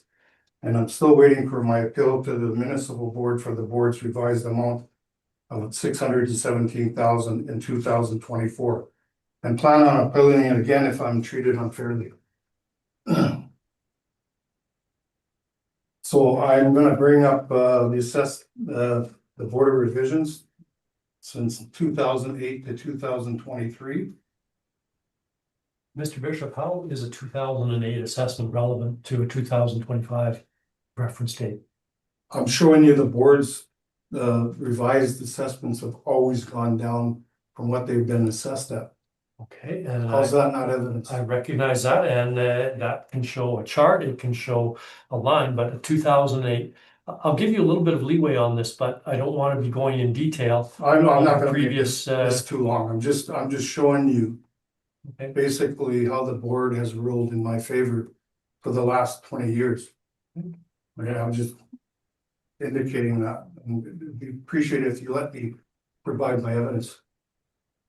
I asked you to proceed, Okay. try to keep it relevant to the 2025, please. Yeah, well, anyway, from 2008 to 2023, the board revisions have revised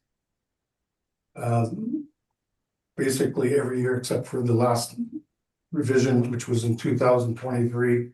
They only lowered it by 100,000, but all the other ones were 200 to 300,000.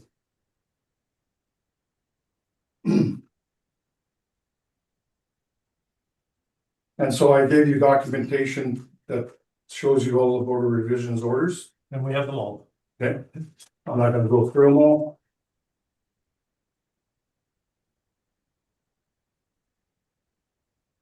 I believe based on my evidence, the assessed value of 858 for 2027 reference years 2025 is unfair if you follow the guidelines under the definitions and legislation acts.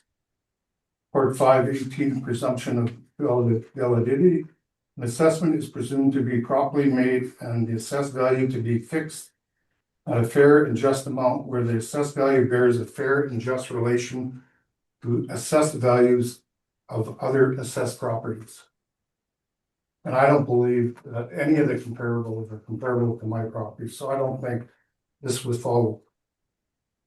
Examples of fair and just are surrounding properties, size of building, commercially built materials, residentially built materials, market rents per square foot, types of tenants, length of leases, vacancy, condition of building, market values per square feet, and capitalization rates. So I presented my own comparables for annual rental values comparables.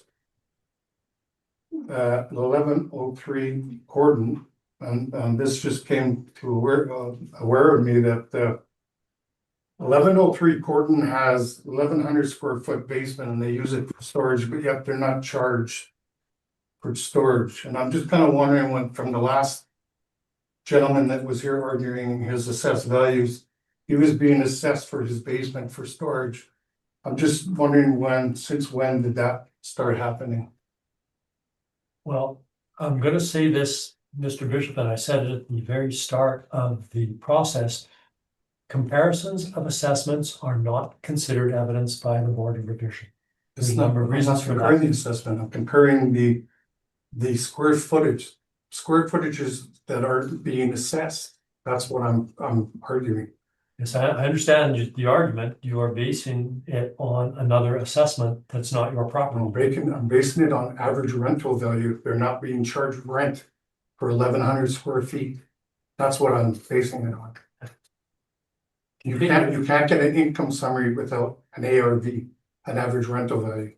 I'm not going to get into the specifics of business assessment and property assessment, but we are dealing today with property assessment. Business assessment and annual rental value is a different calculation. The business assessment we are operating with today is not one that will necessarily follow to the annual rental value. I'm not doing the business details. In order to figure out an income summary, you need a rental value. Okay. Is that not right? Then proceed with your actual rental values. I am, but I'm indicating here that 1730 Gordon, 1103 Gordon has 1100 square feet, but yet it's not being charged rent for that as a storage. That's what I'm indicating. The property actually is 2800 square feet, yet when they're being assessed, it's only assessed at 1730. 1431 Gordon, so in 2024, their average rental value was 30,000 basically, and in 2026 it was 34, an increase of 12%. In 1431 Gordon, 1200 square feet. In 2024, it was 20,460. I couldn't find any information. It was not listed in the city's info. 1433 Gordon, 2100 square feet was 37,000 in 2024, In 2026, it was 42 with an increase of 12%. So I'm basically showing you what the rent has increased every 2 years. And what I'm trying to show you is that my rent is stabilized at a set rate. It doesn't increase. Then why don't we lead with that? Why don't you tell us what your rent is and how long the lease is? And then that will be an actual that we can plug into the formula. It's in my evidence. City of it. 1437 Corden Avenue. Is also got a basement. It's not listed. Their ARV was 38,000 in 2024. And in 2026, it was 39 with a 3% increase. 1436 Corden, 32,000 in 224, but no info on the city's website for 2026. I'm estimating it's about 12% because that's what the average is in my area. 1438, 1,200 square feet, 22,000 in 2024. Again, no info on the city's website. I'm guessing it's 12% increase. 1440 Corden Avenue, 1369 square feet, 24,000 in 2024, 27,960 in 26 with a 12% increase. With a basement that's not included in the assessed values. And then I give you documentations of all the business details on them. I'm sure you. We have all that. It's not relevant at this point. Well.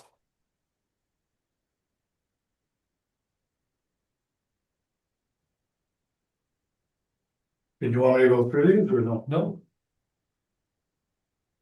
Okay.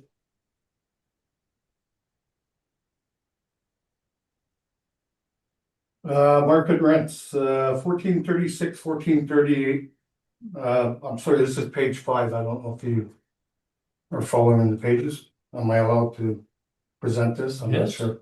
page 5 is, List of comparable market rents. well, no, my page 5 is a Board of Revision document, file number 1427 from 2014. So I don't know what page you're talking about here. Well, but, a list of comparable market rents. Ian, I think it's actually page 29. He's got 29? 29. Oh, page 29. Okay, yes, page 29 in your submission, list of companies market rent, and you have written page 5 on the side of it. Okay, I have that. I'm sorry, I don't see a page 29 on here, so. Okay. And I've copied it from here, so I'm a little. Anyway, the market rent list of comparable market rents, 1436, 1438, 1440. And 1444 Corden Avenue, plan area of 6,000 square feet. These are all directly across from my property. The plan area is 6,000 square feet, the land area 10,830. Potential values in 2023, the ARV was $14 a square foot, 14.83, with a cap rate of 7.25%. In 23 and 25, it was $15 a square feet with assessed value of 1.271 thousand with a cap rate of 7.25. And then 27, 1.548 thousand with a 21 square foot at a 7.05% cap rate. 1431, 1433, and 1437 Corden Avenue, plan area 5,800 square feet, plus a basement that's not included in the assessed value. The land area is 14,000 square feet. 2027 assessed value was 1.3 million. Potential values, the average rental value in 2023 was 1.336 thousand. ARV is $17 a square feet, but with a cap rate of 7%. And in 2025, it actually went down in value to 1.210 thousand with a $15 square foot at a 2.5% cap rate.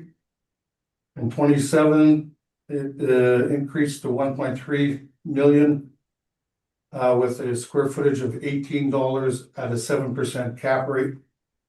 1103 Cordon plan area, 1730 square feet. Actually, it's higher. It's actually 2,830 square feet with the basement. The land area is 3,000 square feet. 2027 assessed values were at 570. In 2023, it was assessed at 446 with an ARV at 9.75 square foot with a cap rate at 7.75%. In 2025, it was assessed at 465 with a ARV at 9.75 square feet with a cap rate of 8%. And in 2027, 570,000 with a square foot of $23 a square foot with a 6% cap rate. And I provided the assessed values. We will not be considering assessed values of other properties are not considered evidence. Mr. Bishop, that's a number of times I've said that. I would ask you, please keep that in mind.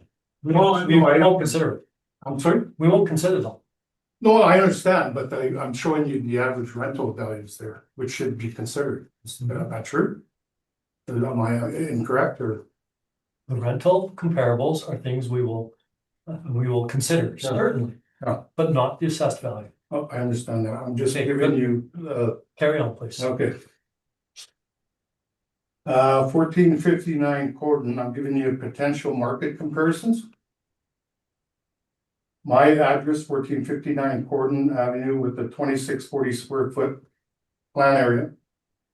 The potential values in 2023 was 742,000, but it was revised to 426,000 by the board. In 2025, it was assessed at 706,000. The Board of Revisions revised it to 617,000, and in 2027, it was assessed at 8. Can I give you the assessed values on my property? Is that Yes. is that okay? Assessed values in your property is of okay. limited relevance, but it's something. Okay, which is 100% increase from 2023. The market values per square feet in 2023 was $248 a square foot. And 25 is $236 a square foot. And then in 2027, it's at $325 a square foot. 1436 Cordon Avenue, which has 4 units, 6,000 square feet. Assessed at 1.243. Mr. Bishop, again, assessed at. We do not consider assessed values of properties, Potential value. no matter what you call it. Okay, what about the market values per square foot? The rental comparisons are things that we will consider. I understand, but the market values per square foot, I'm just trying to indicate that my building's being assessed at a higher market value per square foot than a building that's actually bigger than mine. I'm just trying to And I understand that, and I've explained to you that we are not going to give weight to the sales, the comparable sales, the comparable land. What we're concerned with is the income, the rents. And the rent per square foot. You have talked about the comparables from a number of properties, that's relevant. The assessed value is not. If you wish to continue on this, I would encourage you to tell us what the actual rents are for your property and then what you believe should be an appropriate capitalization rate. I'm actually getting there, to be honest with you. So, Then that's what I'm waiting to hear. so Sorry, that's what we're waiting. it's hard for me to argue capitalization rates on other properties when I can't access the capitalization rates on your website, on the city's website. So for me to figure out the capitalization rates, I have to do the average rental value in order to figure out the capitalization rates. That's the only way I can access that. And that's why I'm providing that as evidence. That's why I'm doing it. Please proceed. Prudential market rent comparisons. 1459 Corden, is based on 2,640 square foot times 25 is a average rental value of 66,000. Minus the 14% gives me an ARV of 56,000. This is based on the square footage is what I'm actually being assessed at on my property is $25 a square foot. With a cap rate, which I will get to, 1436 Corden Avenue, 6,000 square feet is being market rent at $21 a square foot. With an average rental value of 126,000 minus the 14% expenses, gives it an ARV, an average rental value of 108,000. 1431 Corden Avenue is 5,800 square feet at $18 a square foot, with an average rental value of 104,000 minus the 14% expenses, gives it an ARV of 89,784. 1103 Corden Avenue, 1,730 square feet at $23 rental, giving it an ARV of 39,000 minus the 14% expenses, an average rental value of 34,219. This is how I figure out my potential cap rates. This is the only way of doing it because I can't access it to the city of Winnipeg. 1459 Corden Avenue with an ARV of 56,000. It's actually 6.2, but I got 6.5% cap rate. All my other comparisons across the street are the cap rates are at 7%. Except for Corden, but they're not actually indicating the 1,100 square feet that should be added on there, which actually gives the cap rate a lower rate. 1103 Corden Avenue is one unit building with a one-story commercial build. This location consists of 2,828 square foot in total. The main floor is 1,730 square feet, with a basement totaling 1,100 square feet. The tenant has been at this location for 22 years. The assessed value in 2020 or potential market value in 2000 was 359. I won't go through that. It doesn't matter what you call it. We are not considering assessed values of other properties. I'm just going through the characteristics of the building that I'm being compared to, that she used comparables. On the sales, which we are not considering in our deliberations. It's rental Then value. why We are looking at rental value. I have explained. excuse me, but why would the assessor use sales and I'm not rent? here to answer your questions. I'm here to tell you how we are going to deliberate and how we are going to find what we hope is the appropriate value. And that is looking at the actual rental that you attain. Okay. That is based on comparables. Like if you come and tell us this is $1 a square foot, we're going to say, no, what are the comparables? But if you tell us what your actuals are, that is something we can use and something we are mandated to consider very seriously. I did go with the rentals on these locations. Your Presented. Your actual rentals. What did you rent 1459 Corden for? It's at the end of my thing here. And why don't we get I'm getting why don't we get there? there. I'm getting, Now, let's turn to your rentals. so you don't want to listen to my description of my own property. The description of your property that justifies a 7.5% cap rate? Certainly, but I don't want to hear about assessments of other properties. I don't want to hear about the cap rates that you have calculated for other properties. I want to hear why you think your cap rate should not be 6.3, it should be 7.5. What is it about your property that makes it comparable to a 7.5%? Okay. My property in the River Heights area is surrounded by residential homes and retail shops. The property consists of a plan area of 2640, it's actually 2585, which was designed to look like a house and built like a home. This building was design was consistent with the demand of the city of Winnipeg. So I was forced to build it this way. was the only way I could build it. The frontage of this property is on Niagara, even though the address indicates differently. This was a challenge when applying for permits. The zoning bylaws requires a setback from Cordon Avenue of 25 feet. Having the setback really hurts the retail business that I've been leasing from the past years. The property is surrounded by a fence and the parking area consists of gravel. The front of the building is finished with recycled brick and sides back are finished with stucco. Some of the stucco has not been finished. The roof consists of asphalt shingles. The doors and windows are PVC and the frame is a 2x6 spruce. Building is residentially built by, my total cost to build was $135,000. And I've given you evidence, and obviously you don't think it justifies it, so we'll just go through that. So my lease agreement was a total gross rent of $2,200 a month. The property taxes is $500. The snow cleaning was $386. The management fees minus $110 is a net profit $1,200, $14,400, 10.33 square foot is what I'm getting.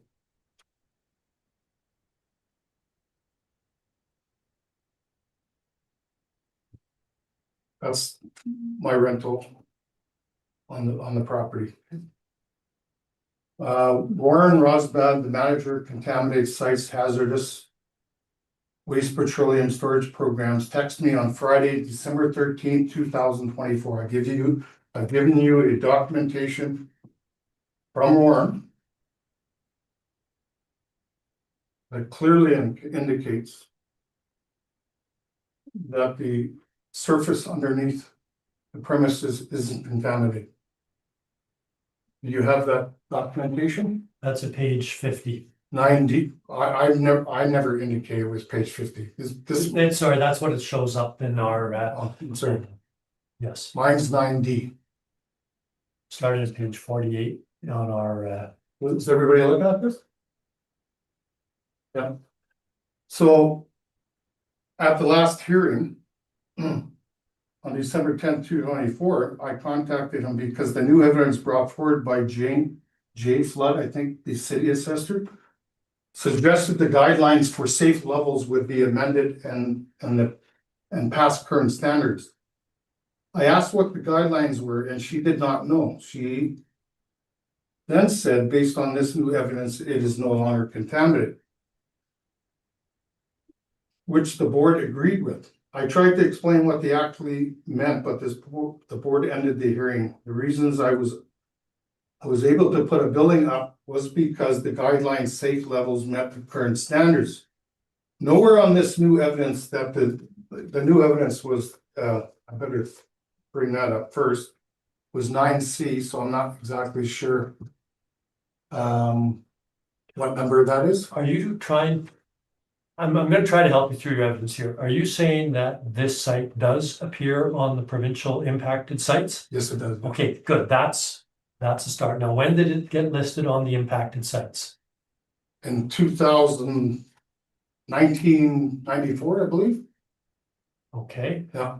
and what is the cost of remediation of the site?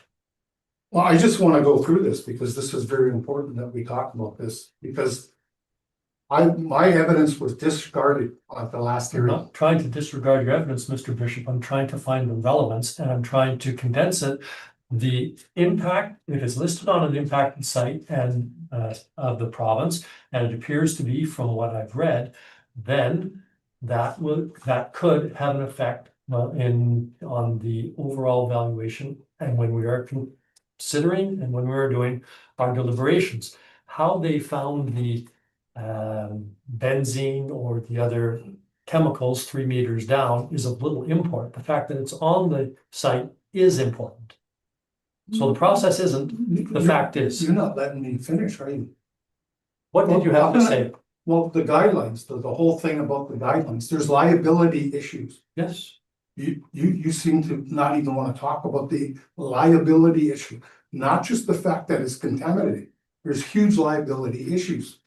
As an owner, when you start digging and excavating, You're liable for migration of contamination in the surrounding area, but yet you don't want me to indicate that. That's what I'm getting to. Proceed. Is that not a documentation that I should Potential provide? liability is something that we will consider, but if it's I found. know you're we're trying to not rush gonna me, consider- but let me please present my case. Please proceed. Like, gee, I sense your frustration. Maybe we should take a 5-minute break here and. no, I'd like to follow finish this it, up. please. Okay, then please proceed. Okay. I asked what the guidelines were and she did not know. She then said, based on this new evidence, it is no longer contaminated, which this board agreed with. I tried to explain what this actually meant, but this board ended the hearing. The reason I was able to put a building up was because of the guidelines said safe levels met the current standards. Nowhere on this new evidence does it say, can I get everybody to look at this document? I've lost my place here. 9A, sorry, where's it? 9C? 9B is at page 50, 9C? 9C is at page 49. This was presented at the Board of Revision hearing back in 2024. And nowhere does it say on this information from Ward Rospet that the site is no longer contaminated. All it says is the guidelines were changed and that it passes certain guidelines. And I had asked what the guidelines were and she didn't know, and the board refused to let me explain the guidelines.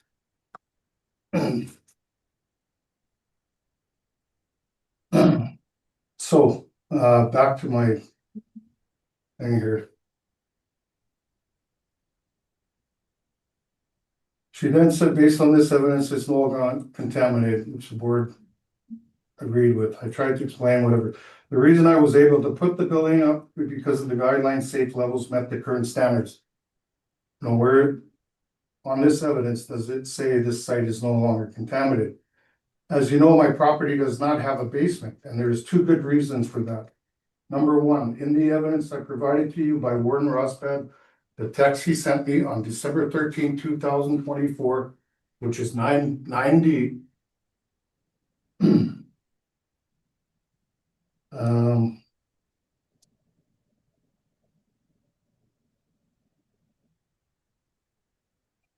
It explains that if I'm to disturb the soils from excavating for a basement or anything else, I would have to haul it to a mid-Canada soil treatment facility in Aldershane. Why? Why is this? Because the soils are contaminated. Number two, also in the new guidelines, it changed liability responsibilities from the owner to the polluter. At the time, I didn't even realize this because I just bought the property and was unaware of this. Unfortunately, because of the migration, when disturbing soils, it is also said if the owner was to disturb the soils, the liability would be upon the owner. I've given the 9A is the executive summary of what the contamination consists of. I don't know what page that is, 9A. We see them. Okay. 9B, ID Engineering Canada was requested to perform a phase 2 subsurface environmental site assessment at 1459 Horton Ave. In this investigation, it indicates hydrocarbon contamination. Based on these findings, the value of the property was only worth what I put into it.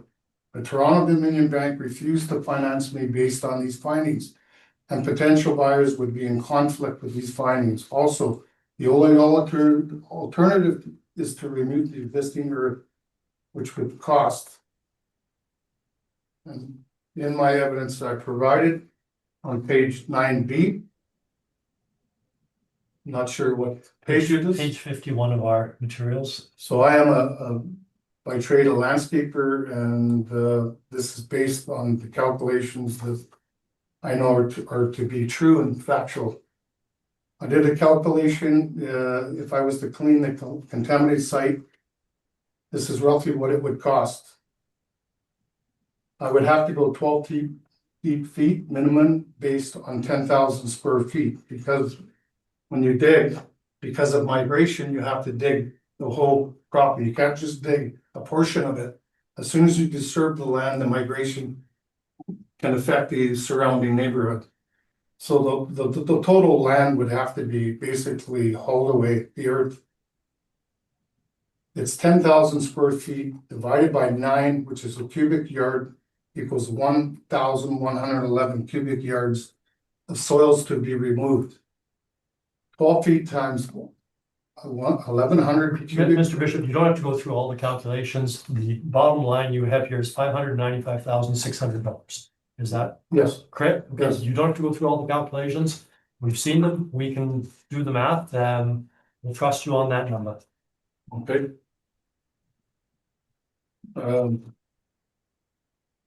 Well, based on following the guidelines, I believe in fairness to market rental value using the Board of Revision's past recommendations on the plan area.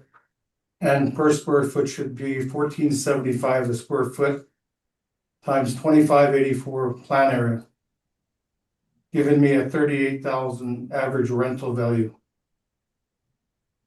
Proposed income approach summary is 25. Oh, this is page 10, by the way. Page 52 of ours. Gross income of 38,114, vacancy allowance 7% at 2667. Management fees at 5%, $1,772. Shortfall 2% of 708, 1,018. A net operating income of $31,949. I know I said 7.5, I still believe it's an 8% cap rate because of the contamination. I think I'm being fair, a market value of $150. A market value of $154 a square foot. When you compare it to my comparables on square foot, this is actually quite high.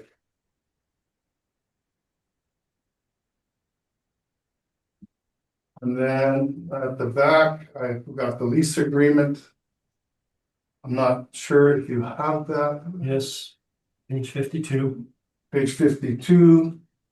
It was from 2019 to 2025, I believe, 24. or 24, yeah. So I had I continued the lease because of the fire. So we haven't quite it's gonna be the same anyway, basically. The taxes are more. I only have taxes at 352. The taxes are at around 800, I believe.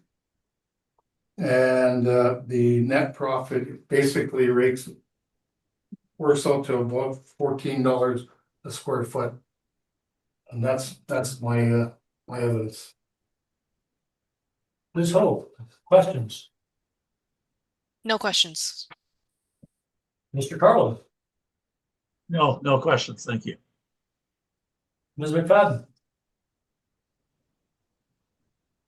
So just a couple of short questions. The entire building is rented. There are no vacancies. The entire building is rented. There are no vacancies. Not the entire building, there's a storage. It's a one and a half story building. The upstairs is storage basically. And so Okay. that's not rentable, so basically the 2584 or 85 is the rental, the leasable area. So the amount of rent they're paying is $14.75 for a smaller amount, I'm a smaller sorry, area. Is that correct? yeah, Okay, thank you. That's all my questions. so I just wanted to say one more thing before you have any more questions, that when I tried to finance the property, I couldn't get financing by the bank. I actually had to get financing by the previous owner. No bank would touch it. How long ago was that? I would have been about, when I built the building, I don't know the exact year, I can't remember. was about 12 years ago, I guess. Whenever the building was up. Yeah, I think I've got a flavor of what we're dealing with. Thank you. Ms. Ho, any summary? So a quick summary is that currently I think that the currently the assessed value at 858,000 is supported based off of the rental comparables provided. I know, given the circumstance of the contamination, like I said, from what I can tell, it was not provided. I did not provide it on my evidence because it was not listed on the Manitoba in, contaminated sites registry. However, if there is contamination, all we need to know is what's the cost for remediation, and it'll be assessed value minus the amount it would cost to remediate, essentially. Anyways, that's pretty much my summary. Thank you. Thank you, Mr. Bishop. Any summary? yeah, my summary is I actually agree with the assessor based, that the value should be basically under 300,000, based on what she just said. I'm being fair on my market value, I think. Thank you. Yeah, Then having heard the evidence, we will conclude this matter. You will be advised of our decision by mail shortly. Thank you.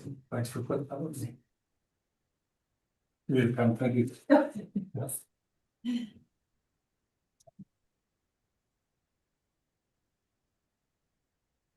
And number 9 on the list now Okay, so is Wiley. Is it? Wiley. We're going. Okay, so number 9, 5 Donwood. Yes, that is it. Yes. Ms. Wiley has been sworn in. Now, I'm advised that the evidence that you provided came in late. It did, sorry, Uh, I completely missed the deadline. I actually put it down for the following week on my calendar, so that was my mistake. Okay, we do not as yet have a copy of our evidence. It hasn't been distributed, I don't believe, has it? The July 31st reply. I will send it right now. Okay, but if we can take a short break, we'll go in camera to discuss how we're going to receive it, and Sure. if you could excuse us, please, and if we can go offline. Sorry. That's all we have. Okay. Lynn, you're gonna be sending something? Yeah. Can you send it before we go offline? Thank you. I think I'm also gonna send it before we go. Okay, okay. Then no. Chair, we are now live. Thank you. I would like to call the meeting back to order, and we have discussed the matter amongst the panel members, and we are prepared to have your evidence before us. And so it will all be quote on the same page, end quote. So Ms. Ho, if you could please introduce the property and provide your evidence for 5 Donwood. Yes. So file number is 26-327. For the roll number of 040016254000. Address is 5 Donwood Drive. Roll year is 2027. Reference date of April 1st, 2025, for the assessed value of 600,000. So we have it recorded as a retail store. There's 1 building, 2 premises, it's 1 story, built in 1997. Land area is 6,427 with a plan area of 1,905. So if we go to my next page, my page 2, we have the request for income information. We have a sale property history, 412 back in 2015. We have 2 property leases, for one for $30.57 and another for $40. We have a subject property photo. We have a nice variety of rent comparables. They're along Henderson because it's Donwood is actually just off of Henderson. And then these are all ranging between $20 to $35.78. And then if you go to my page 4, you can see my market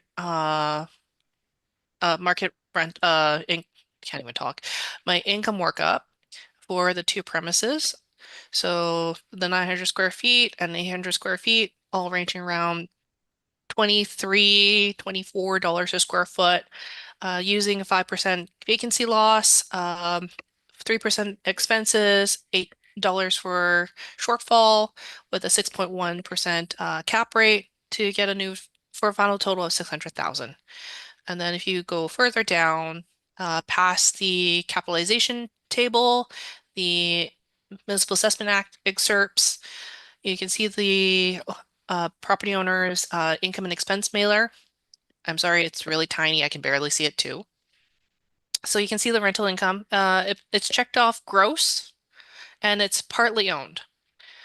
I'm gonna take and if we go further down, I believe there is also, yeah, they did provide the monthly rental, which was calculated back at page 2, up above. But as it's disclosed, I believe it's partially owned. One of them is owner occupied, and the other one is possibly a gross lease. And that's my presentation. Thank you. Thank you. Ms. Wiley, have you any questions of Ms. Hope? Just to clarify that the property was not inspected. Is that correct? I have not inspected it, no. Okay. I think it's probably best I'll just go back to my documents, and that was really the only question I really had. Yep. For that, the rest of it I'll cover up online. Okay. Thank you. Ms. McFadden, questions? I have no questions for Ms. Hope. Mr. Carlin? No, no questions here. Thank you. I have a question with respect to the actuals rents that you have cited on your page 2, Ms. Hope. One of them is you said, well, owner occupied, and the other one is a I think one of them is potential gross lease. potential gross lease, I believe. Okay. But I Okay. think the owner might know better, unless you're Okay. the I'll representative. ask you about it then. Right. That's fine. Yeah, I thought that was one of the things I had too. I was just like, I'm just presenting what was provided. I'm like, I don't think this is real. Fair enough. The building itself, I'm just looking for the age of the building. 1997, is I that? think that's 27, 28 years old. Okay. Yeah, I thought it was 1999, but that could be 97. Okay, then I'm not gonna quibble over a year or two. That is all my questions then. Ms. Wiley, your evidence, please. Okay, so just my first time doing this, so bear with me on this one. I did have a little bit of assistance by two AACIs that kind of I've known for many years, so that helped. Anyway, I kind of gave off my questions on this one, and they filled back, and then they helped draft my rebuttal document. Part of this is doing this application was because in the last 2 years, the assessed value went up by $159,000, and we're like, what? What's this about? So, and when we looked at comparables, we had some questions about that as well, because part of that is the comparables are all strip malls on Henderson. That's right. We are backed on the property on Henderson. We have a back to that. So we're on Donwood Drive itself. And so that part kind of had us a bit confused, also because we're kind of a standalone building versus all these others in big strip malls, and we didn't really understand that part. So a lot of this was new to me, and I'm getting a better understanding of it. But certainly when I looked at other standalones on Henderson Highway, I came across Brett Carter's, the chiropractors. I came across a law firm that we've been to. So we've been in those buildings going, well, that's sort of our size. That's how we started looking at this. So the first part was why we felt we needed to go through an appeal process. On the rent comparables, I'll tell you, getting this property assessment report was really interesting because I'd never done this before. I had no idea that we were listed as a store and retail. We had no idea, but I assume that's because when the building was made, the original owners made it into a restaurant and a hair salon. And so it would have been zoned that, and it's never been changed since then. That was something new that we figured out. But really, the major owner operator, which is Winnipeg Air Testing, yes, we were told it was time for us to move out and start a proper business, and so we bought ourselves a building. All the things you do for retirement, right? Yeah. So when we did that, we found a small little standalone building and we thought that was great. And it became our office. It was only until we got in somebody, because we didn't know what to do with the sinks in the front part of the building, and thought we could see if somebody wanted to rent it as a salon. That's how this all came about. So certainly on the, when you look at the comparables, they are all strip malls. They are all straight on Henderson. We were looking something different, and certainly we are an office. So on the zoning part, we had concern. Oh, by the way, where it talks about outdoor parking, it had 0. There's actually 8 there. I don't know if you make the update or changes to that, but It's really I know, not well, really I important. learned Thank you for every- letting us know. It's just like yeah, I know. usually it's a sort of like what we grab for other things. Right. Well, I just kind of Yeah. noticed and we thought, oh, we should let you know that we do have, there's a few spots out there. Which may not have been there originally, I'm thinking, because they had a patio back there. So when we look at the classification, certainly we were questioning, and we don't even know how we do a reclassification of this, knowing that as the principal owner of the building and the majority of the building, we're an office. We really are an office. That's what we do. Winnipeg Air Testing, we go out to places and then we write reports. So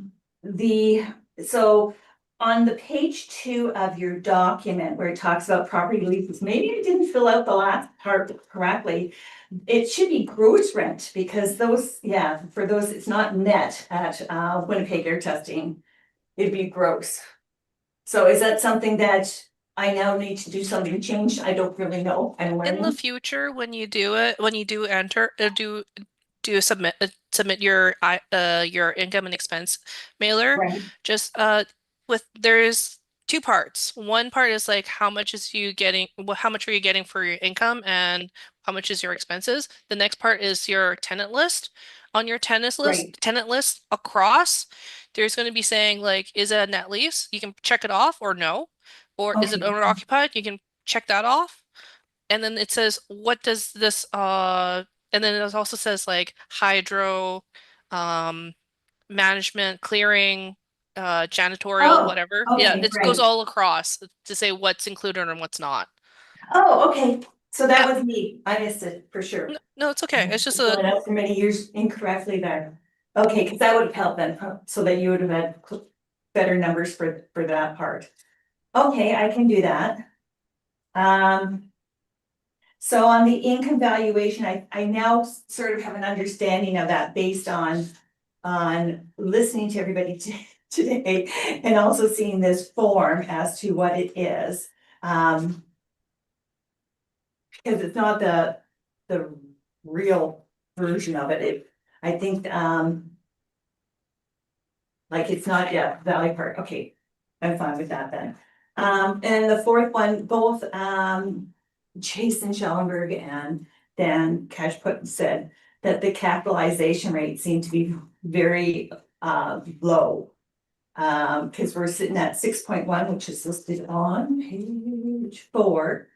And they were both saying that it should be much higher than that, but we didn't talk about what it should be. We didn't want to go into any of that. We just assumed that it's something that should be relooked at.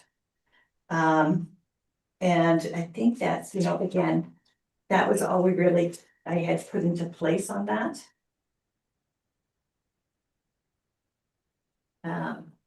Yes. So certainly on my end, when I'm looking at the reclassification of the building, because it is an office, believe me. And then just, I will make sure that from here on in, the property income questionnaire gets filled out correctly too, so that would help. So, yeah, I'm just providing you with the information that we located, and I'm not too sure how I do that application for, you know, because the parcel use is, it's a bit of a combination, but it's primarily an office, yeah. Okay. And that's really, you know, I'm just hoping that the board takes another look at it, because we recognize that it's all under models. That was a great part learning today, folks, I must say. Okay, thank you. Ms. Ho, do you have any questions? No, well, just to clarify, so you are Winnipeg area testing, so the property is owner occupied partly, right? Yeah. So that $40 that I posted in my evidence, it's a book rent, correct? No, we pay it to the other company. Winnipeg Air Testing versus DWPW. We have a separate company Yeah. for both. Okay, and how did you come up to that rent? I think we talked to, I was with the Appraisal Institute at the time. And we talked about it, and people knew it had been in the building. A lot of appraisers had been in the building beforehand. Yep. And they suggested a number, and that's sort of how we came up with we haven't changed it in years, but Okay, we just did that. okay, But now that I know, you know, it was listed as its price, yes. okay. Thank you. Ms. McFadden, any questions? Oh, well, I don't. I don't have any questions. No, thank you. Mr. Carlin, questions? No questions at this time. Thank you. You had indicated, Ms. Wiley, that you bought this building and went into business. The only sale that I see on the report is from 2014, is that it? Sorry, 2015. Yeah, that was it. 412,000. Yeah, that other than the original owner who built it and made it into what it Right. was. So yes, because. Okay, so that's 11 years ago, or 11 and a half years ago, you bought it for $412,000. Yeah, meanwhile, it was assessed at the time about 263 or so, and that's Assessments don't always match. well, they're not, yeah, they're not prices. supposed to, yeah. So we were looking in the area, and there's not a lot out there, I'll tell you that. So I think that was where, okay, well, that's what it is. Okay, thank you. I don't have anything further. Ms. Ho, any summary? No summary. And Ms. Wiley, any summary? No, then just thank you for your consideration. Okay. Great learning experience, I must say. Thank you very much. And as I've said on others, thank you for your time, and you will receive our decision by registered mail shortly. Great, thank you so much. Thank you very much. And thank you for your patience waiting. I don't mind.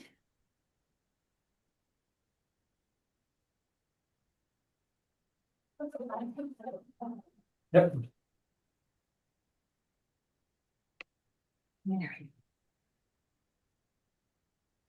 Thanks again, folks. Have a good day. Thank you. Bye. Bye-bye. Okay, let's move back then to number 1 on the list. Perfect. Number 1 on the list is street address of 382 Academy. I see that the applicant was a Gail Sidney. We Yep. have any communication from Ms. Sidney? No, Okay, so I had communication with Gail. There was supposed to be an agreement by revision between the city between the two of us. However, she was not able to, from what I know, she's not able to attend today. But she has not emailed me back the agreement by revision back to me before the hearing. I can produce you the new value that we agreed to, and she has agreed to the deferral. Okay, then maybe what I would suggest, Mhm. please, is there's also a non-cooperation request. Yeah. We're going to proceed with that. Okay. Okay, that's just a bit of a, it was a question. I know when you withdrew it on one other occasion, but you wish to proceed with the non-cooperation request? Yes. Okay, then please give us your evidence with respect to that. And Okay. then we will make a determination. And from there, we will hear what I presume will be a verbal recommendation. Okay.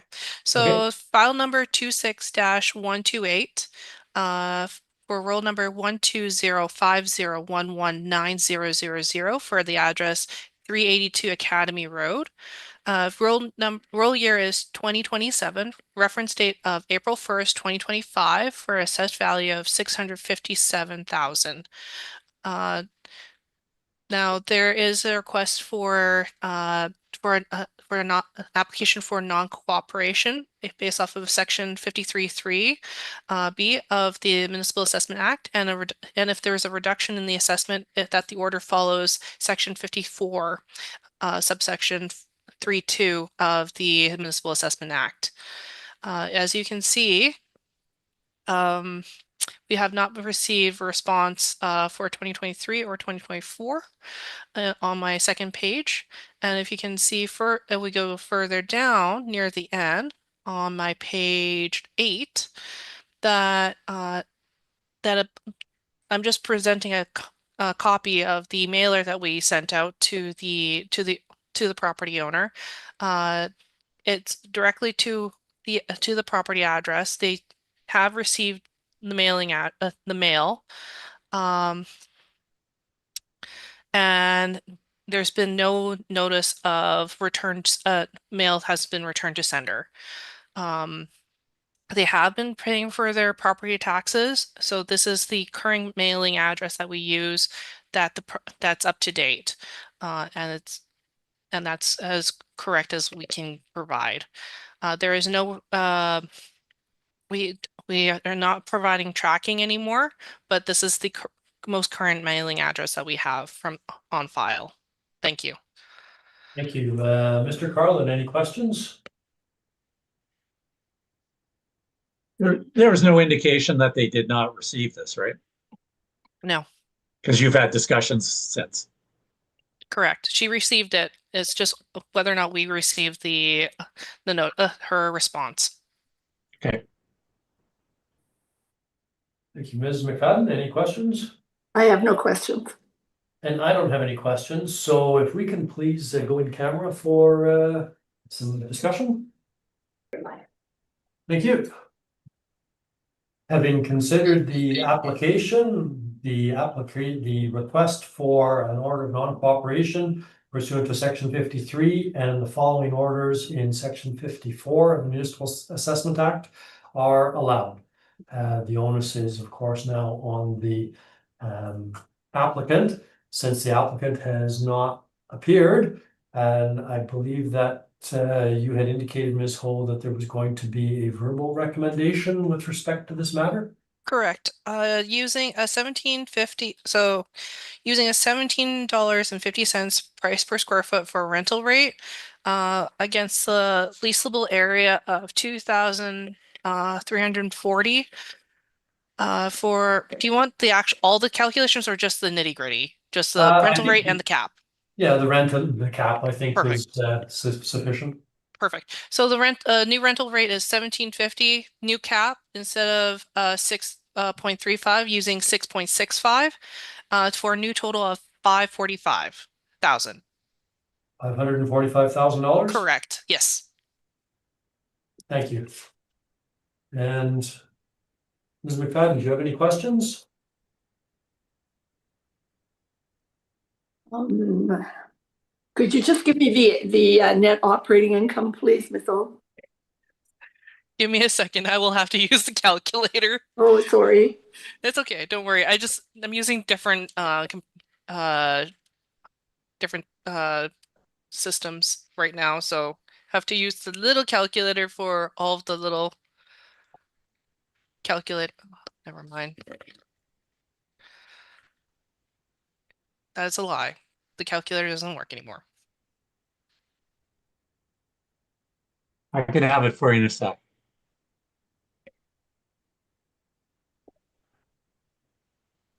Mm. And 665.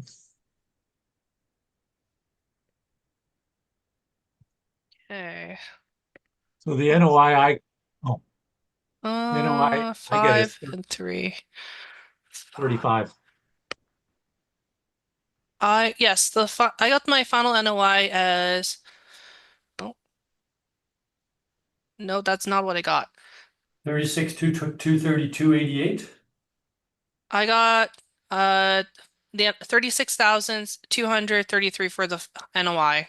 Right, that's what I got. Okay, thank you. That's all my questions. Thank you, Mr. Carlin. Questions? No questions. No. And I don't have any questions. Any summary required, Ms. Ho? No summary. Then having heard this matter, in the absence of the applicant, we will conclude and move on to the next matter on the docket. It should be number 5 now, 585 St. Anne's Street Okay. address. Okay, so file number 26-690. Roll number is 080209991000. 585 St. Anne's Road for the roll year of 2027, reference date of April 1st, 2025, for an assessed value of 834,000. This is currently assessed as a retail store with 1 building, 2 premises, 1 story, built in 1951. Land area is 15,298,000. Planned area is 280. As you can see, for request for income, we did not receive income information. There's a sale back in 2005 for 240,000. There's a picture of the subject property. We have some rent comparables of properties in the area ranging between $18 to $28 a square foot. Next page is my rental comparable of my income workup. There's a substandard basement and a main floor going between $24 and 42 cents, and the basement being $4.74. Vacancy loss of 5%, expenses 3%, shortfall is $8. Overall capitalization rate of 6.45%. And then there's excess land on this building. Not this building, for this property. So after the capitalization rate of 517,380, add the additional land of 317,000, you have a new value of a final value of 834,000. Thank you. And Now, that's, pardon? sorry, I was we've heard all the evidence now, but I saw that there was also an application for non-cooperation under section 53B. You had alluded to that, but if you could just expand on that with the letters that you have in your evidence, please. There is no response. We've mailed, so to the last page, so page 8, it's a copy of the mailer that we sent out to the property owner. This is the most current up-to-date property mailing address that we have on for this property owner. And we did not receive a return to sender. It appears to be received. We did not send out tracking for the following if there is for I can't even talk for whether or not we are not, but there is no response. But however, he did respond the year prior for the property. That is all I got. Thank you.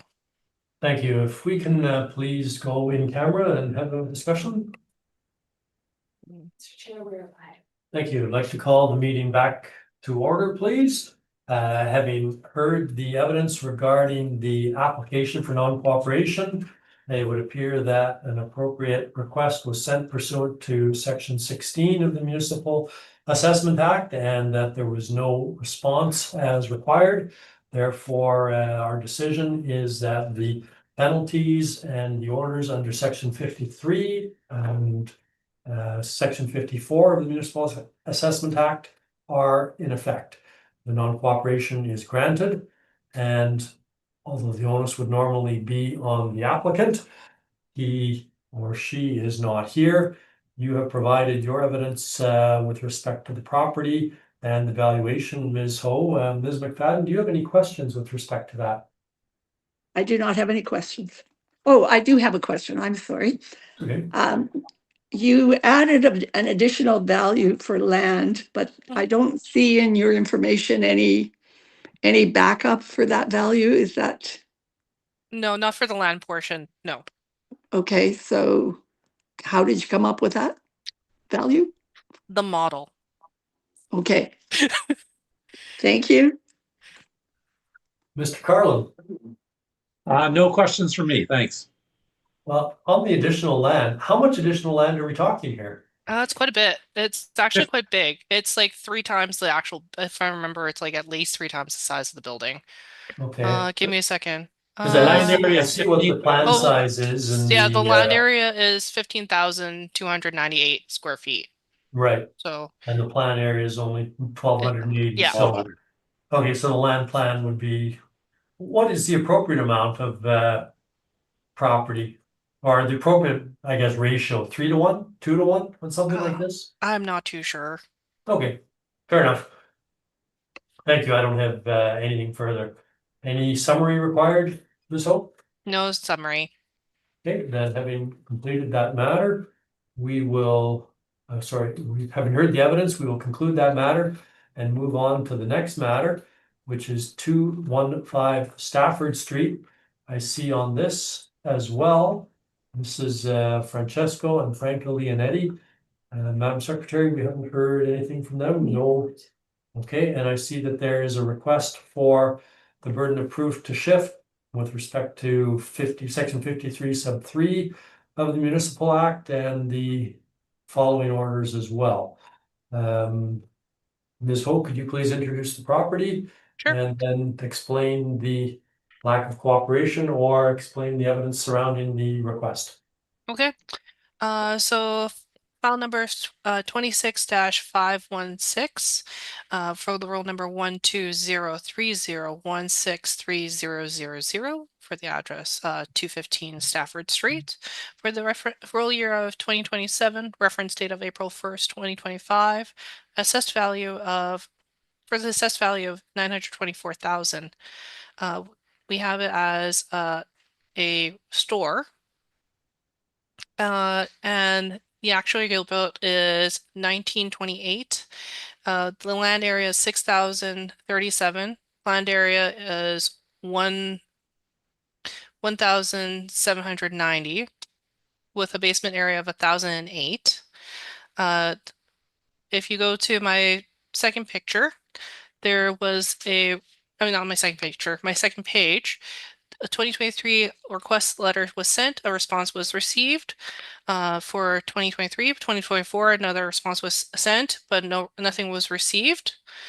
Looking at, there is a Google Street View of dated in June 2024. And then if you can go further down to my page 8. This is a copy of the mailer that we sent out to the property owner. It's at 215 Stafford Street. As you can see, there was response in previous years, but we did not receive a response for 2020 for the 2024 year. There was no return to sender from what we know, and I'm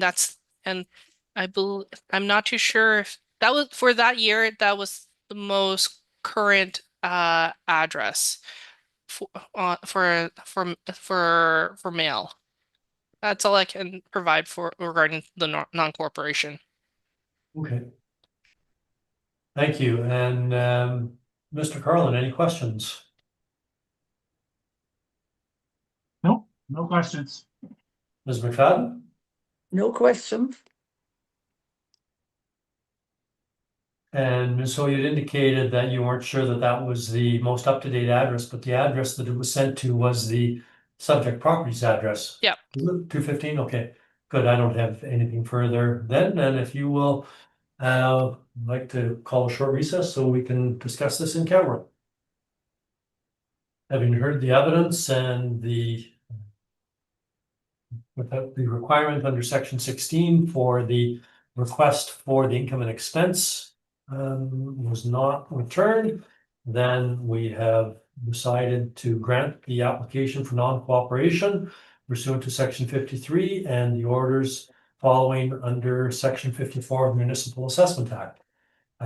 As the applicant has chosen not to appear, the onus has shifted to the applicant. That being the case, Ms.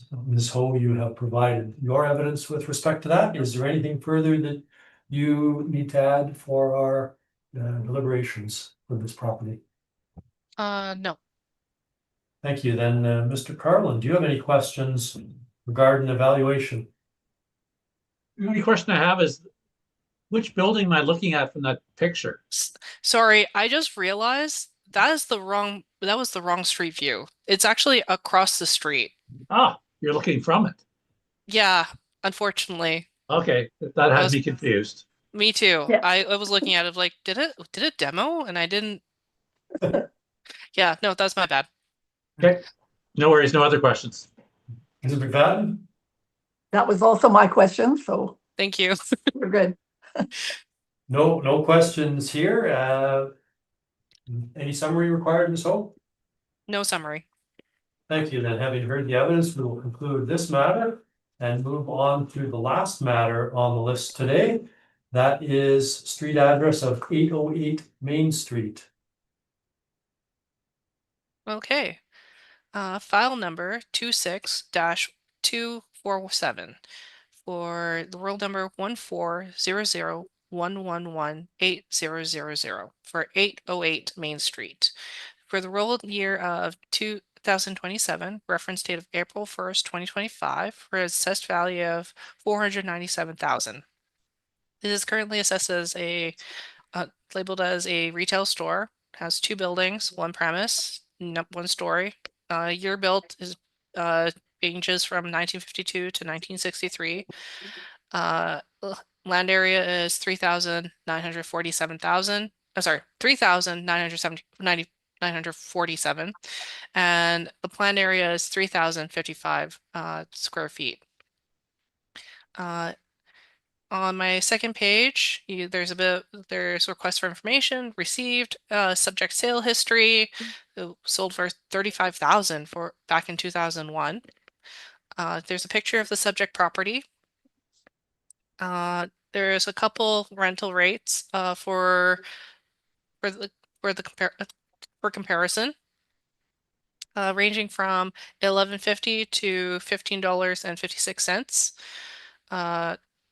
And then if you go to my income workup, we have the subject rental rate at $15.26, using 5% vacancy loss, 3% expenses, $8 per square feet for shortfall, and using an overall capitalization rate of 8.4%, with a final value of $497,000. If you want to keep going past the cap table, municipal assessment excerpt, you can see there's the pages 8 to 9 is the response from our income and expense mailer. And that's all I have to present. Thank you. Ms. McFadden, any questions? I have no questions. Mr. Carlin, any questions? No questions, that seems straightforward. And I don't have any questions, Ms. Ho. Any summary? No summary. Thank you. Then we can conclude this matter as well. And I believe we have now completed all matters on the docket. This hearing is adjourned. Thank you very much, Ms. Ho, for your assistance and patience today. No, thank you so much. Have yourself a lovely summer. Thank you very much. Thank you.